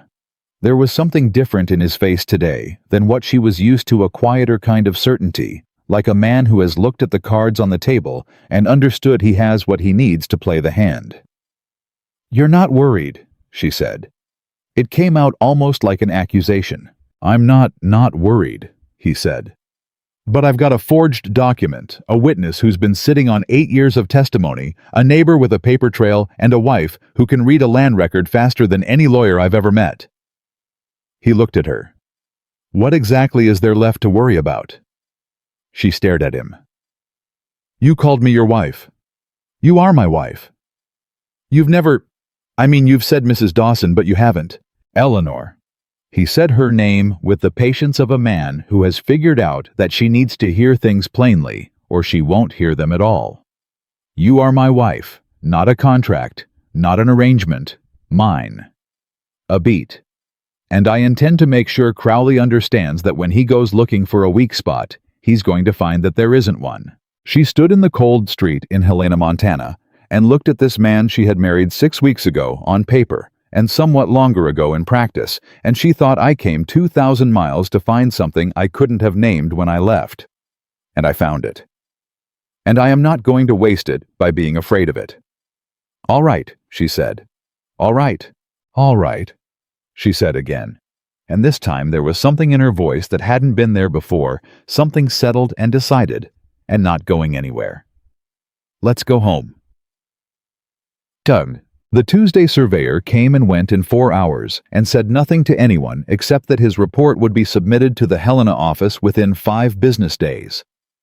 This was the kind of answer that told you nothing specific and told you everything general, and Eleanor chose to read it as a good sign because she had looked the man in the eye when he arrived, and he had the specific expression of someone who already understood what he was going to find before he found it. Crowley did push exactly as Eleanor had predicted. By Thursday of that week, he had spoken to 3 members of the county board and submitted a formal objection to the Helena review process on procedural grounds, arguing that the territorial office had exceeded its jurisdiction. He had also, and this was the part that arrived in the form of a terse message from his Billings lawyer, filed a request with the Boston Court of Records for documentation related to the death of Gerald Whitmore Hart and the questions surrounding the circumstances. Caleb read this at the kitchen table on Thursday evening with Eleanor sitting across from him, and he read it without expression. And then he set it down and said, "How bad can it get?" The Boston questions were never formal, she said. There was no inquest, no charges. There is no official record of accusation because no official accusation was ever made. She kept her voice steady. What he'll get is letters, gossip from Gerald's family. Nothing that would stand up to formal scrutiny, but enough to create noise. Enough to create noise, she confirmed, in a community that doesn't know me well. They looked at each other across the table. Martha, they said at the same time. Caleb almost smiled. Eleanor almost did too. I'll ride out tomorrow morning, he said. I'll come. I know, he said, and didn't argue. Tuid, Martha Callahan did not take the news of Crowley's Boston inquiry quietly. She took it with a particular kind of controlled fury that Eleanor had not yet seen from her, not loud, not scattered, but focused and cold and moving at speed. He is not going to bring Boston gossip into this valley and let it sit, Martha said. Not while I'm breathing. Martha, Eleanor said carefully. I need you to know what he might find, what he might say. She looked at the older woman steadily. Gerald died 8 months after I left. His family asked questions. Nothing was ever formal, but the questions exist. Martha looked at her for a long moment. Did you have anything to do with his death? No, I know that, Martha said without missing a beat. I'm asking because I want to hear you say it plainly, so I can repeat it plainly when someone asks me. Eleanor blinked. No, she said again. He died in a riding accident. I was in Philadelphia when it happened. I have a hotel receipt that proves it. Do you have that receipt? In my belongings, yes. Good. Martha turned to Caleb. Get her a lawyer. Not your land lawyer, a different one. Someone who handles personal matters. If Crowley's people are going in that direction, Eleanor needs counsel of her own separate from the land case. Caleb looked at Eleanor. She's right. I know she's right, Eleanor said. I know a name. My father's partner in Boston, James Whitmore. He's semi-retired, but he still practices. He knows my history better than anyone. If I write to him today and explain what's happening, he can prepare a formal attestation of the circumstances of Gerald's death and my whereabouts. Write it today, Martha said. Right now. I'll wait. Eleanor looked at her. You're staying. I'm not leaving until that letter is in Amos's hands ready for the morning mail. Martha sat down in the kitchen chair with the absolute finality of a woman who has decided where she is and has no intention of being elsewhere. Go get paper. Eleanor went and got paper. She sat at the kitchen table and wrote to James Whitmore for the first time in 3 years and told him everything briefly and factually, the way her father had always said to write a letter that might become a legal document. No emotion, all fact, every date correct, nothing left ambiguous. She told him what Crowley was looking for. She told him what she needed him to provide.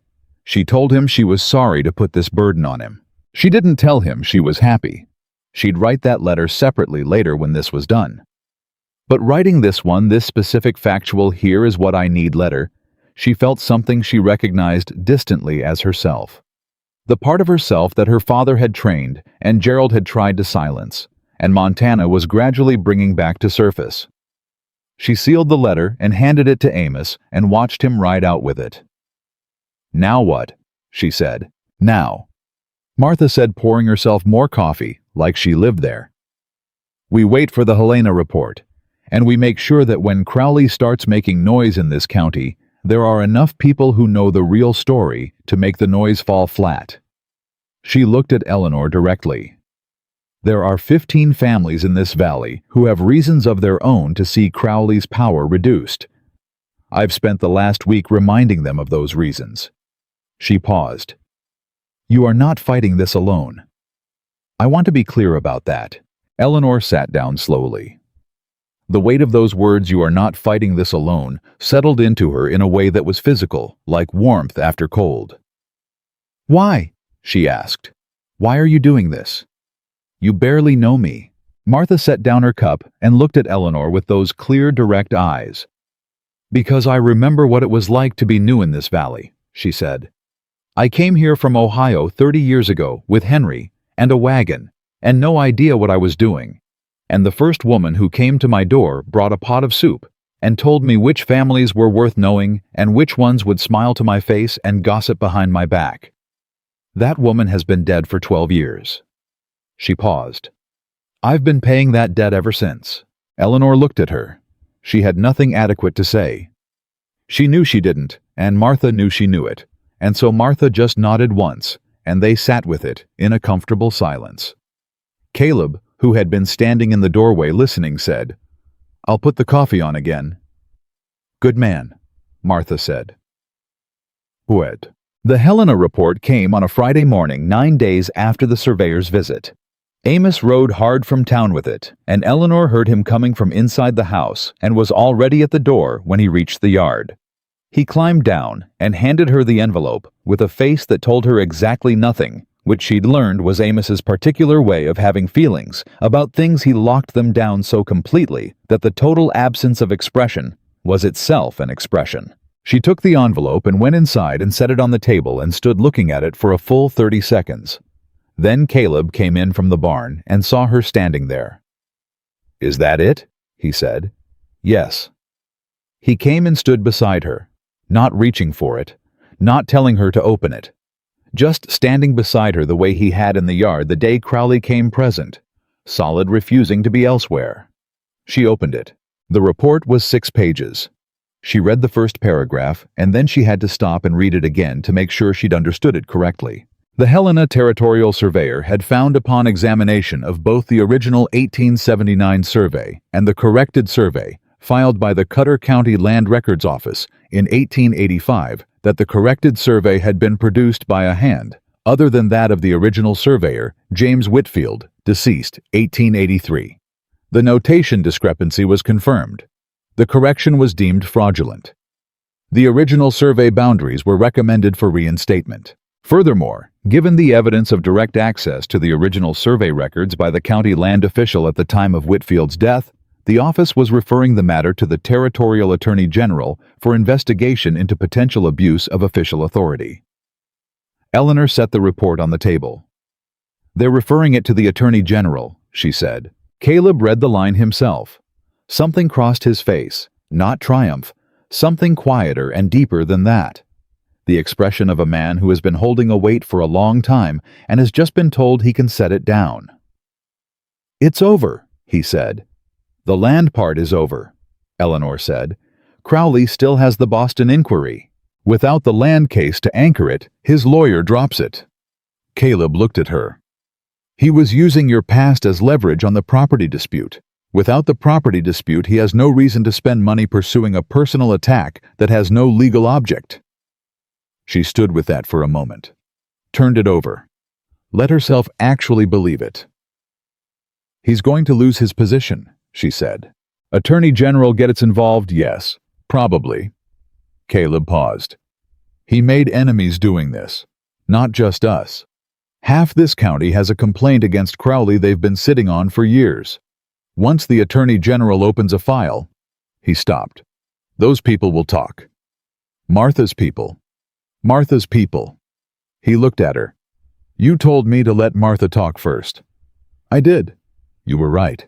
She picked up the report again. Read the formal language of the reinstatement recommendation. Read it a second time slowly, letting every word land. My father would have liked this, she said. The notation detail. He always said, forgeries fail on the small things. Nobody can sustain a false hand at the level of the small things. She paused. He would have liked that I found it. Her voice had gone quiet on the last sentence. Not sad, something more complicated. A grief that had made peace with itself. Caleb reached across the table and covered her hand with his, not speaking. Just the same gesture he'd used the night she cried hand over hand solid present, not asking her to be anything other than what she was. She turned her hand over and held his. We need to write to Martha, she said. Yes. And Reverend Cole. Yes. And I need to write to James Whitmore in Boston. Tell him he can stand down. She paused. Tell him I'm all right. I think he's been worried about me for 3 years, and no one has thought to tell him I'm all right. Write all the letters you need to write, Caleb said. There's no rush. She looked at him. At his hand over hers on the kitchen table, at his face in the winter light coming through the window, at the particular steadiness of a man who has never once, not in 6 weeks, not under any pressure, not in any moment. She'd watched carefully for the sign of it, looked at her like she was a problem to be managed or a burden to be tolerated or a past to be suspicious of. Caleb, she said. Yes, I want to stay. She said it plainly the way he'd taught her by example. No hedging, no qualifications, just the true thing stated directly.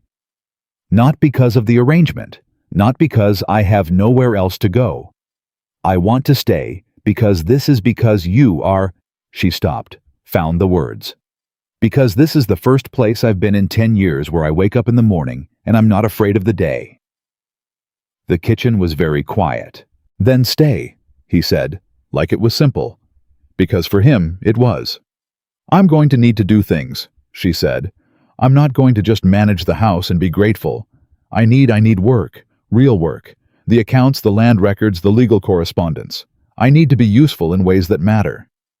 You've been doing that since the 2nd week, he said. I assumed it was permanent. She looked at him. You assumed? I hoped, he corrected. And then I assumed. The corner of his mouth shifted. Is that all right? Something opened in her chest, wide and warm and entirely unfamiliar.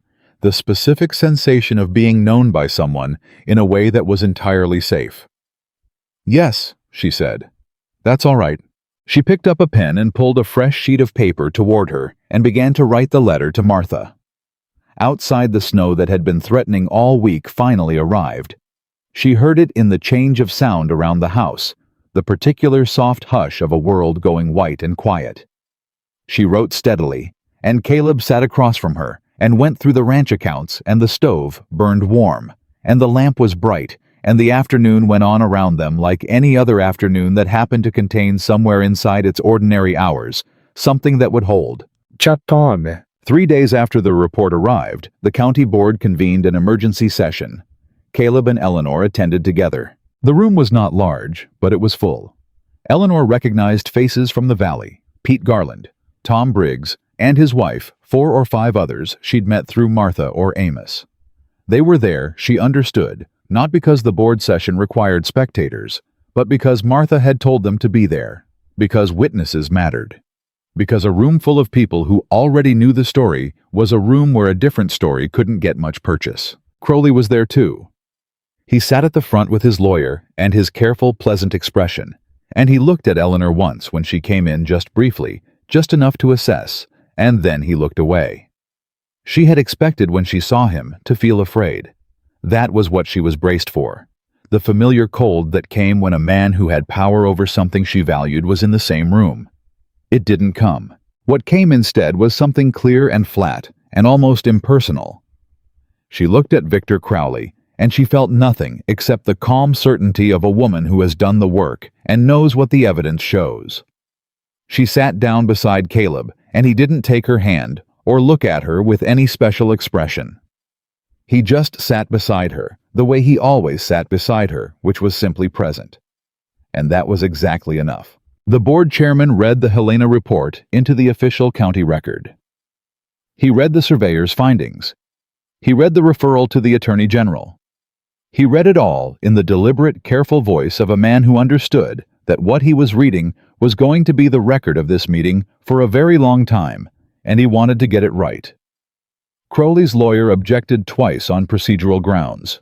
Both times the chairman overruled him with the same careful deliberateness.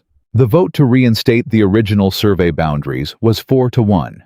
The single dissenting vote was a board member Eleanor had already identified from Martha's briefings as a man who owed Crowley money. She noted his name mentally and filed it away for later. When the chairman called the session closed, the room moved with the particular energy of people who have been waiting for something and have finally gotten it. Hands were shaken. Voices rose. Pete Garland clapped Caleb on the shoulder and said something Eleanor couldn't hear, and Caleb's response was brief, and she could see from his face that it was genuine. Martha found Eleanor in the middle of the room and simply looked at her for a moment. "Well?" Martha said. "Well?" Eleanor agreed. Martha put her arms around her. Briefly, firmly, the hug of a woman who doesn't make the gesture lightly and means it completely when she does. Eleanor held on for a moment longer than she intended to. When they stepped back, Eleanor's eyes were dry. She'd done her crying. She was done with the kind of tears that came from fear and duration, and the sheer exhaustion of carrying things alone.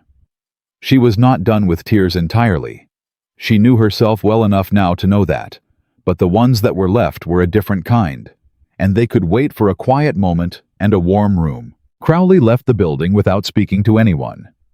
His lawyer walked beside him, and Eleanor watched them go with the same clear, impersonal calm she'd felt when she first saw him across the room. He looked, she thought, like a man who had been entirely certain of something, and had discovered he was wrong, and was now in the process of calculating his next move, not defeated, not done, but significantly reduced. She thought the Attorney General's investigation will do the rest, and it will not require her presence or her attention. It will simply run its course the way legal processes do when they have been properly initiated, like a river following its grade. She turned away and went to find her husband. The Attorney General's investigator arrived in Cutter County on a Thursday morning in early December, 12 days after the board session, and the first person he came to see was not Caleb Dawson. It was Eleanor.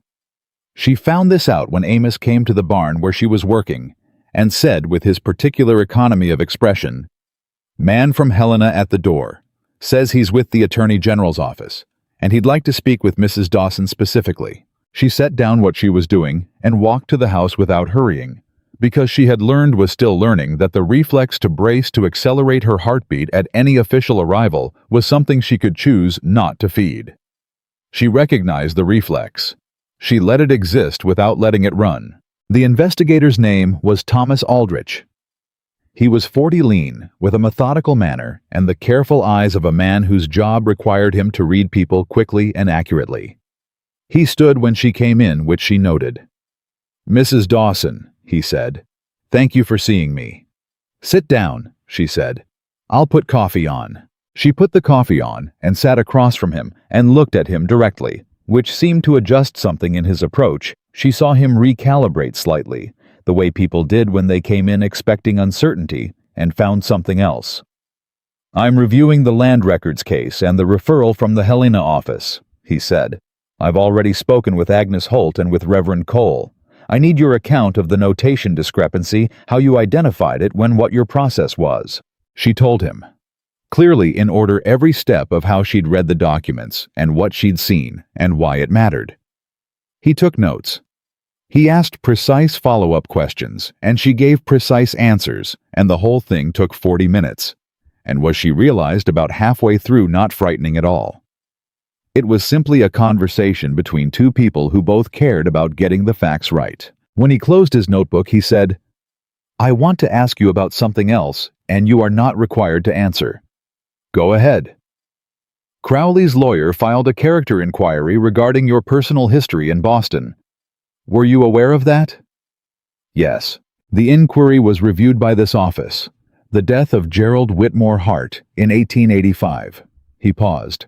"Your whereabouts at the time of his death are documented. The Philadelphia hotel record.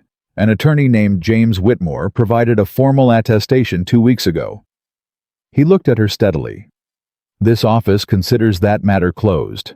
I want you to hear that directly from this office officially." Eleanor sat with that for a moment. "Thank you," she said, "for saying it plainly." "You're welcome." He stood and gathered his papers. "One more thing. In your assessment, and I'm asking because you've read more of these county records than anyone in my office at this point, how far back does the pattern of document manipulation go?" She'd been thinking about this since the board session. She'd been reading late at night, going back through records she'd initially passed over, and what she was finding had a shape to it, a long, deliberate shape. "At least 1881, she said. "Possibly earlier. There are 3 other boundary adjustments in the county records from that period that show similar irregularities. Smaller, less obvious. The Dawson parcel was the largest and most valuable, so the manipulation there was more elaborate." She paused. "I've been keeping notes. If it would help the investigation, I can provide them." Aldrich looked at her with the expression of a man who has gotten more than he came for and is trying not to show his surprise too plainly. "Yes," he said, "that would help the investigation considerably." She went and got the notes. She'd been keeping them in the same leather case Caleb had used to carry the original documents to Helena. She'd taken it over somewhere around week 7, and Caleb hadn't remarked on it. Just started using a different folder for his own papers. The natural accommodation of two people who have figured out how to share a workspace without negotiating every detail. She handed the notes to Aldrich. He flipped through them briefly and then looked up at her. "Mrs. Dawson," he said, "has anyone suggested to you that you might consider formal work in land records review?" She blinked. "I'm a rancher's wife." "Those aren't mutually exclusive," he said mildly. He tucked the notes into his case. "Thank you for your time. The investigation will proceed through official channels from here. You shouldn't need to be involved further." He left. Eleanor stood in the kitchen for a moment after the door closed, and then she went and found Caleb in the south pasture, where he was mending fence with Amos, and she stood at the fence line and told him everything Aldrich had said. Caleb listened without interrupting. When she finished, he said, "He asked if you'd considered formal work in land records." "Yes." "What did you say?" "I said I was a rancher's wife." He looked at her for a moment. Something behind his eyes was doing the quiet, careful thing it did when he was deciding whether to say what he was actually thinking. He decided to say it. "You don't have to choose between them." She looked at him. Aldrich said the same thing. "Aldrich is a smart man. I just found that out," she said. And then, because the moment felt like one that required honesty, "I don't know what that looks like, working in some official capacity. I've always been working inside someone else's structure, someone else's house, someone else's practice, someone else's name." She paused. "I wouldn't know how to build something that was mine." "Yes, you would," Caleb said simply and without performance. "You've been doing it since you got here." She opened her mouth and then closed it.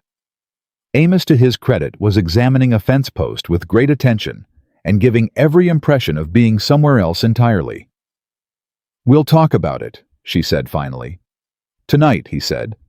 "After supper." She nodded and walked back to the house, and she carried what he'd said with her, the way she was learning to carry the things he said, not to be consumed by them, not to build too much on them, too fast, but to let them sit and find their level. The way water finds its level. The way things settle into truth when you leave them alone long enough. The conversation after supper that night ran 3 hours. Not an argument they didn't argue. She was learning, at least not in the way she'd known arguments before, which were not really arguments at all, but performances of dominance with a winner designed in advance. What they did instead was think out loud together, which was its own particular form of intimacy that she was still getting used to. She talked about her father's practice, about what she'd watched him build over 30 years, not just the legal work, but the reputation, the specific weight that a name carries, when people trust it to tell them the truth about their own property, their own rights, their own ground. She talked about the cases. She remembered the land disputes where the outcome had turned entirely on someone's ability to read a document accurately and explain what it meant to people who couldn't read it themselves. "There's no one doing that work here," she said, "not independently. The county records office is Crowley's operation, or was whoever replaces him will take time to rebuild trust. People in this valley who have property questions have nowhere to go except a lawyer in Billings, which costs more than most of them can justify for what might be a simple question." "You're thinking about hanging a shingle," Caleb said. "I'm thinking about it." She paused. "It would take time to build, and I'd need to be careful about how it was presented. A woman doing land records work independently in 1887 in a county that's just been through what this one has been through. It would require—" "Martha," Caleb said. She stopped. "Martha has been here 30 years, he said. "She knows every family and every property line in this county. If she endorsed what you were doing, people would listen." He paused. "She'd do it. You know she'd do it." "I know," Eleanor said quietly. "That's what I'm sitting with. How much she's already done. How much these people have already given for someone who arrived 3 months ago with one suitcase and a past that could have been used against all of them. It wasn't used against anyone." "It wasn't," she agreed, "because of choices other people made." She looked at him across the table. "I grew up believing that people were kind when they had something to gain by it. My father tried to teach me otherwise. Gerald—" She stopped, started again. "Gerald confirmed the thing my father tried to undo. And then I came here and—" She stopped again. "And," Caleb said quietly, "and every single person I've met in this valley has been kind without any calculation that I can see." She said it like it still surprised her, like she was still in the process of integrating a fact that contradicted a long-held belief. "Martha came to my door with nothing to gain. Cole waited 8 years to speak and never asked for anything. Amos." A short pause. "Amos told me last week that I make better coffee than Caleb, and he's glad someone's handling it." Caleb raised an eyebrow.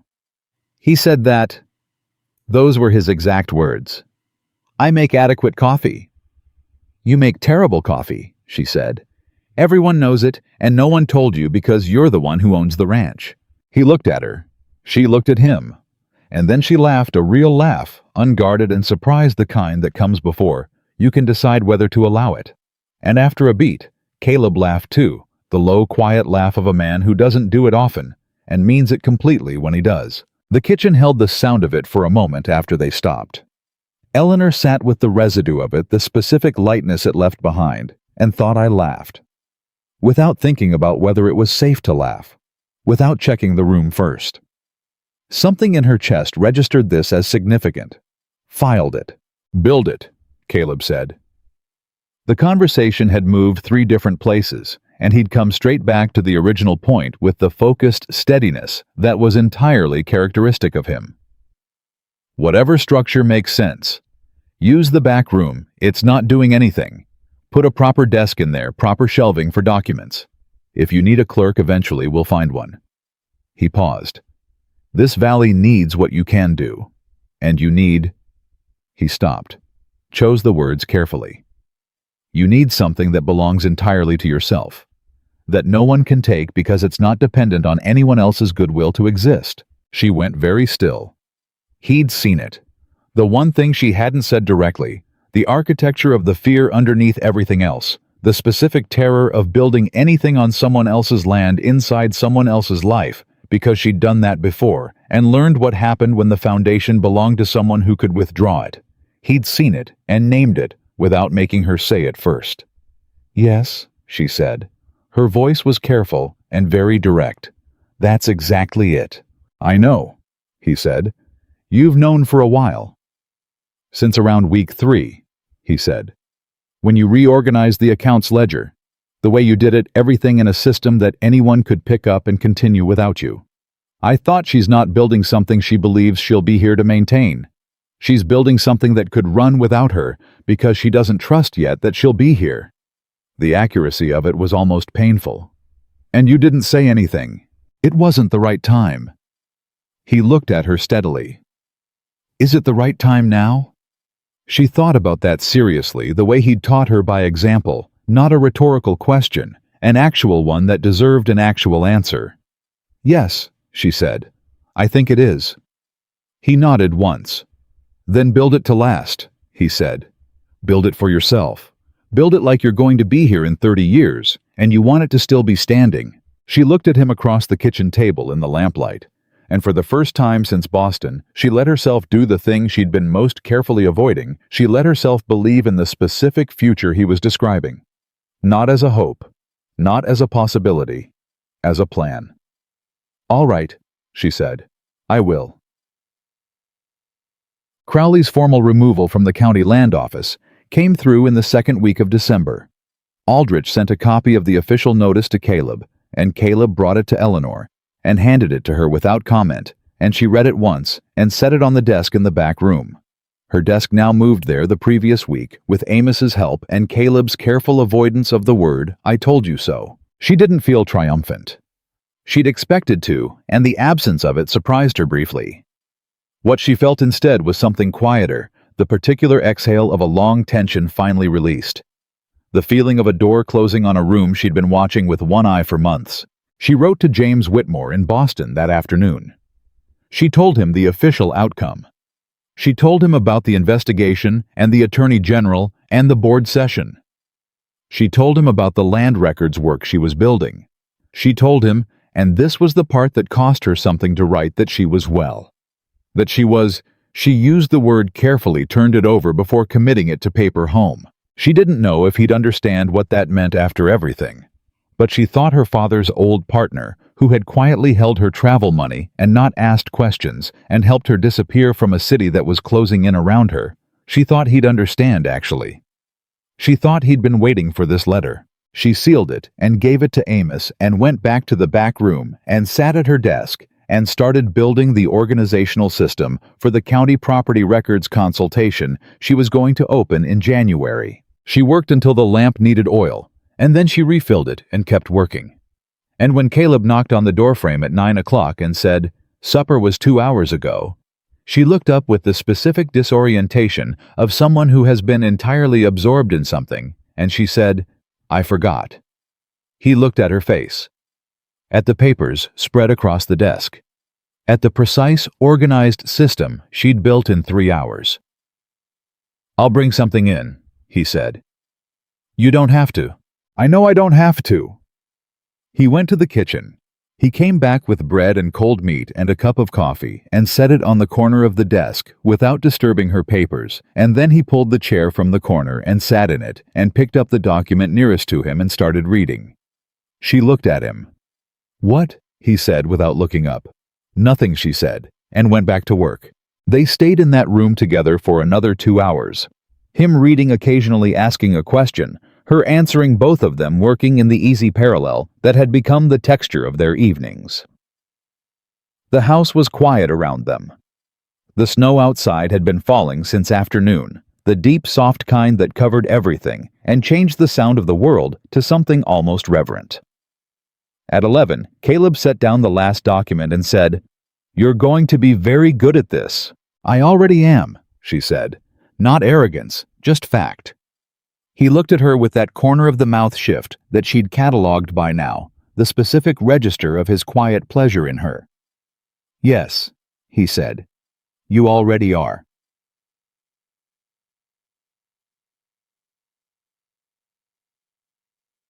The letter from James Whitmore arrived 3 weeks later. It was longer than she'd expected, 4 pages, in his familiar, careful hand, and she read it at the kitchen table in the early morning, before Caleb was up, in the particular private way she'd kept certain things to herself as habit, even now that the habit was less necessary. He had wept. He wrote when her letter arrived.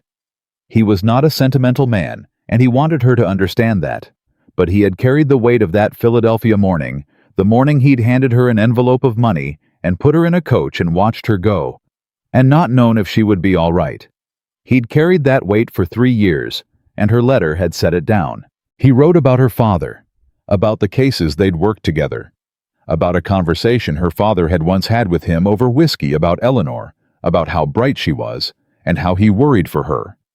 The specific worry of a father who has raised a daughter capable of extraordinary things, and knows the world is not always built to accommodate extraordinary things in women. He would be so proud, Whitmore wrote, not just of what you survived, of what you built on the other side of it. He always said you would find your ground eventually. I am glad it was Montana. She folded the letter and held it in both hands for a moment. She heard Caleb come into the kitchen behind her. She knew his footsteps now. The particular rhythm of them could have identified him by the sound in the dark, and she didn't turn around, but she said, "It's from James Whitmore." He poured himself coffee and sat down across from her. "Good news," he said. "Yes." She set the letter on the table. "He said my father would be proud." Her voice was steady. Her eyes were not entirely dry, but the tears were the good kind, the kind that didn't hollow you out, but filled something in. I've been needing to hear that for a long time. Not from Whitmore specifically, just from someone who knew him. Someone who could say it and mean it because they actually knew him." Caleb looked at her across the table. "Tell me about him," he said. "Your father." She blinked. "You've told me what he taught you," Caleb said. "The law, the documents, the numbers. You've told me what he said." A pause. "Tell me who he was." She looked at this man across the table. Her husband. The word was becoming a different word in her mouth than it used to be, losing its old weight and taking on a new one. And she told him about her father. She talked for a long time. She told him about the mornings in the office before school, sitting across from a man who took her questions seriously when most of the adults in her life treated a girl's questions as charming interruptions. She told him about the first case she'd watched him argue, a property dispute, not entirely unlike this one, and the way he'd demolished a fraudulent claim using only a chain of documentary evidence and a jury's willingness to follow logic. She told him about the smell of his pipe and the way he laughed and the absolute bedrock certainty she'd had as a girl that the world was fair because her father was in it and he was always going to be there to make it fair. "And then he wasn't," she said. "And I found out what the world was like without him in it. And then Gerald." She paused. "And then I found out what I was like without anyone I trusted in it." "What were you like?" Caleb asked quietly. She thought about it seriously. "Smaller," she said finally. "I was smaller than I'd been raised to be, and I could feel the difference, the distance between who I was and who I was supposed to be, and I couldn't close it, and I couldn't stop being aware of it." She looked at him. "It's getting smaller. The distance." "It's almost gone," Caleb said. She held his gaze. "Not almost, but getting there." "That's enough," he said. "That's all it needs to be." Christmas came, and with it every neighboring family Martha had ever spoken to, which was approximately all of them. The house was full in a way it hadn't been in years. Caleb said so, walking through the crowded rooms with the expression of a man who is surprised to discover he has missed noise and had not known it until it arrived.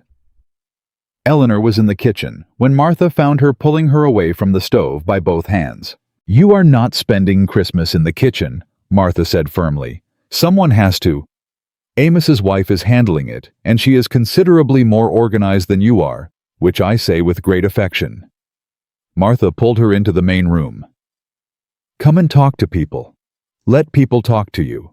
You've been in that back room for 3 weeks building your practice and nobody has seen your face. People have seen my face. Caleb has seen your face. That is one person.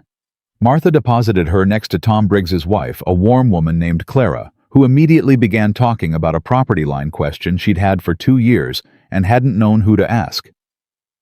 Eleanor listened, asked the right questions, told Clara what documents she'd need to dig out and what she'd be looking for. Watched Clara's face go from worried to relieved in the space of 10 minutes, which was, she thought, a very good return on 10 minutes. Caleb was across the room. She could see him from where she stood talking to Pete. Garland relaxed in the way he was relaxed when he was genuinely comfortable, which was different from his usual careful steadiness. He caught her eye across the room briefly, and something passed between them that had no name and didn't need one. She turned back to Clara and kept talking. Later, when the last families had gone and the house was quiet again, with the particular quiet of a space that has been full of people and remembers them, Eleanor sat on the kitchen steps and breathed the cold night air. The snow had stopped. The sky was clear and enormous and thick with stars, the way it only is in places far enough from cities that the sky can be itself. Caleb sat down beside her. They were quiet for a while, just the cold and the stars and the sound of the ranch settling around them. Clara Briggs has a legitimate boundary question, Eleanor said. I know. Tom mentioned it a year ago. She's going to come in next week with the documents. That's a good start, he said. First client. First client, she agreed. More quiet. A good quiet. The kind that two people make together when they don't need to fill it. Then Caleb said, When you arrived, I thought I knew what I was doing. She turned to look at him. His face was toward the stars, the strong profile she knew by now, as well as she knew her own hands. You thought you were solving a practical problem, she said. I thought I was bringing home a wife, he said. Which seemed straightforward enough. Someone to share the work and the table and the years. He paused. I didn't know it was going to be you specifically. You didn't know me. No. He turned to look at her. I know you now. She held his gaze. And he reached over and took her hand. Not the careful, gentle hand over hand from the kitchen table. In her first weeks, this was different. This was the hold of someone who knows the other person and is not being careful, because careful is no longer the mode required. You are the best thing that has happened to me in 12 years, he said, possibly longer. A beat. And you are also the most complicated person I have ever met, and I mean that as the highest compliment I know how to give.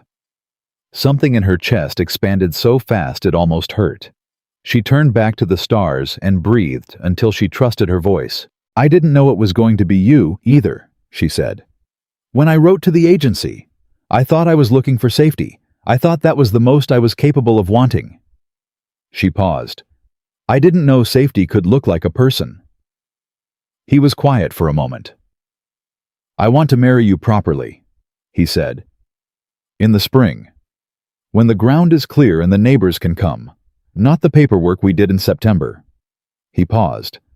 A real ceremony, whatever that means to you. She thought about what it meant to her. She thought about standing in front of people who had brought evidence and testified and knocked on doors and sat at tables and treated her from the beginning as someone worth the effort. Yes, she said. I want that. Good. He squeezed her hand once. That's settled then. She laughed softly. That's settled, she agreed. They stayed on the steps for a while longer, long past the point where the cold had a rational argument for going inside because some moments have their own duration and know how to hold it. When they finally went in, Eleanor paused in the doorway and looked back at the sky one last time, at the enormous clean dark of it, at the stars that were exactly the same stars that had been above Boston and above Philadelphia, and above every frightened road she'd traveled. But that looked completely different from here, from this specific ground, from inside a life that was finally shaped like herself. She went inside and closed the door. The following spring, on a morning when the snow had pulled back from the valley and the first green was coming through, the brown Eleanor Hart. Eleanor. Dawson stood in the yard of the ranch she had come to with one suitcase and a past she was afraid would follow her, surrounded by every neighbor who had become without her, planning it family, and she married her husband again. Properly. On ground that was legally and permanently hers as much as his, witnessed by a reverend who had waited 8 years to speak the truth beside a woman who had known from the first day that she was worth knowing. She wore no veil. She wanted to see everything clearly. When Caleb took her hands and said the words, she did not flinch or calculate or brace for what came next.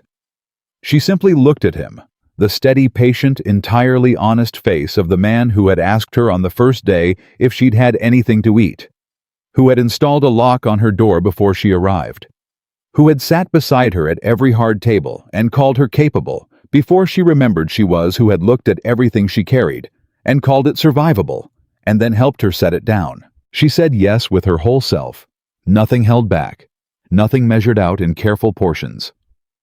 And that was in the end the thing that had required the most courage of all: not leaving Boston, not crossing 2,000 miles, not fighting Crowley in a county boardroom, not telling the truth after years of protecting it. All of those had required courage, and she had found it. But this standing in the open with nothing between herself and the life being offered to her, choosing it without a fallback plan, trusting it without a guarantee, believing in it, without proof beyond the evidence of everything she'd already seen, this was the thing that asked the most of her. And she gave it. A woman who had spent years making herself small to survive finally stood at her full height on her own ground in her own life, and discovered that when you stop running from the past, you don't fall. You simply find out where you actually are. She was home, completely, permanently without reservation. And she was never going to be anywhere else.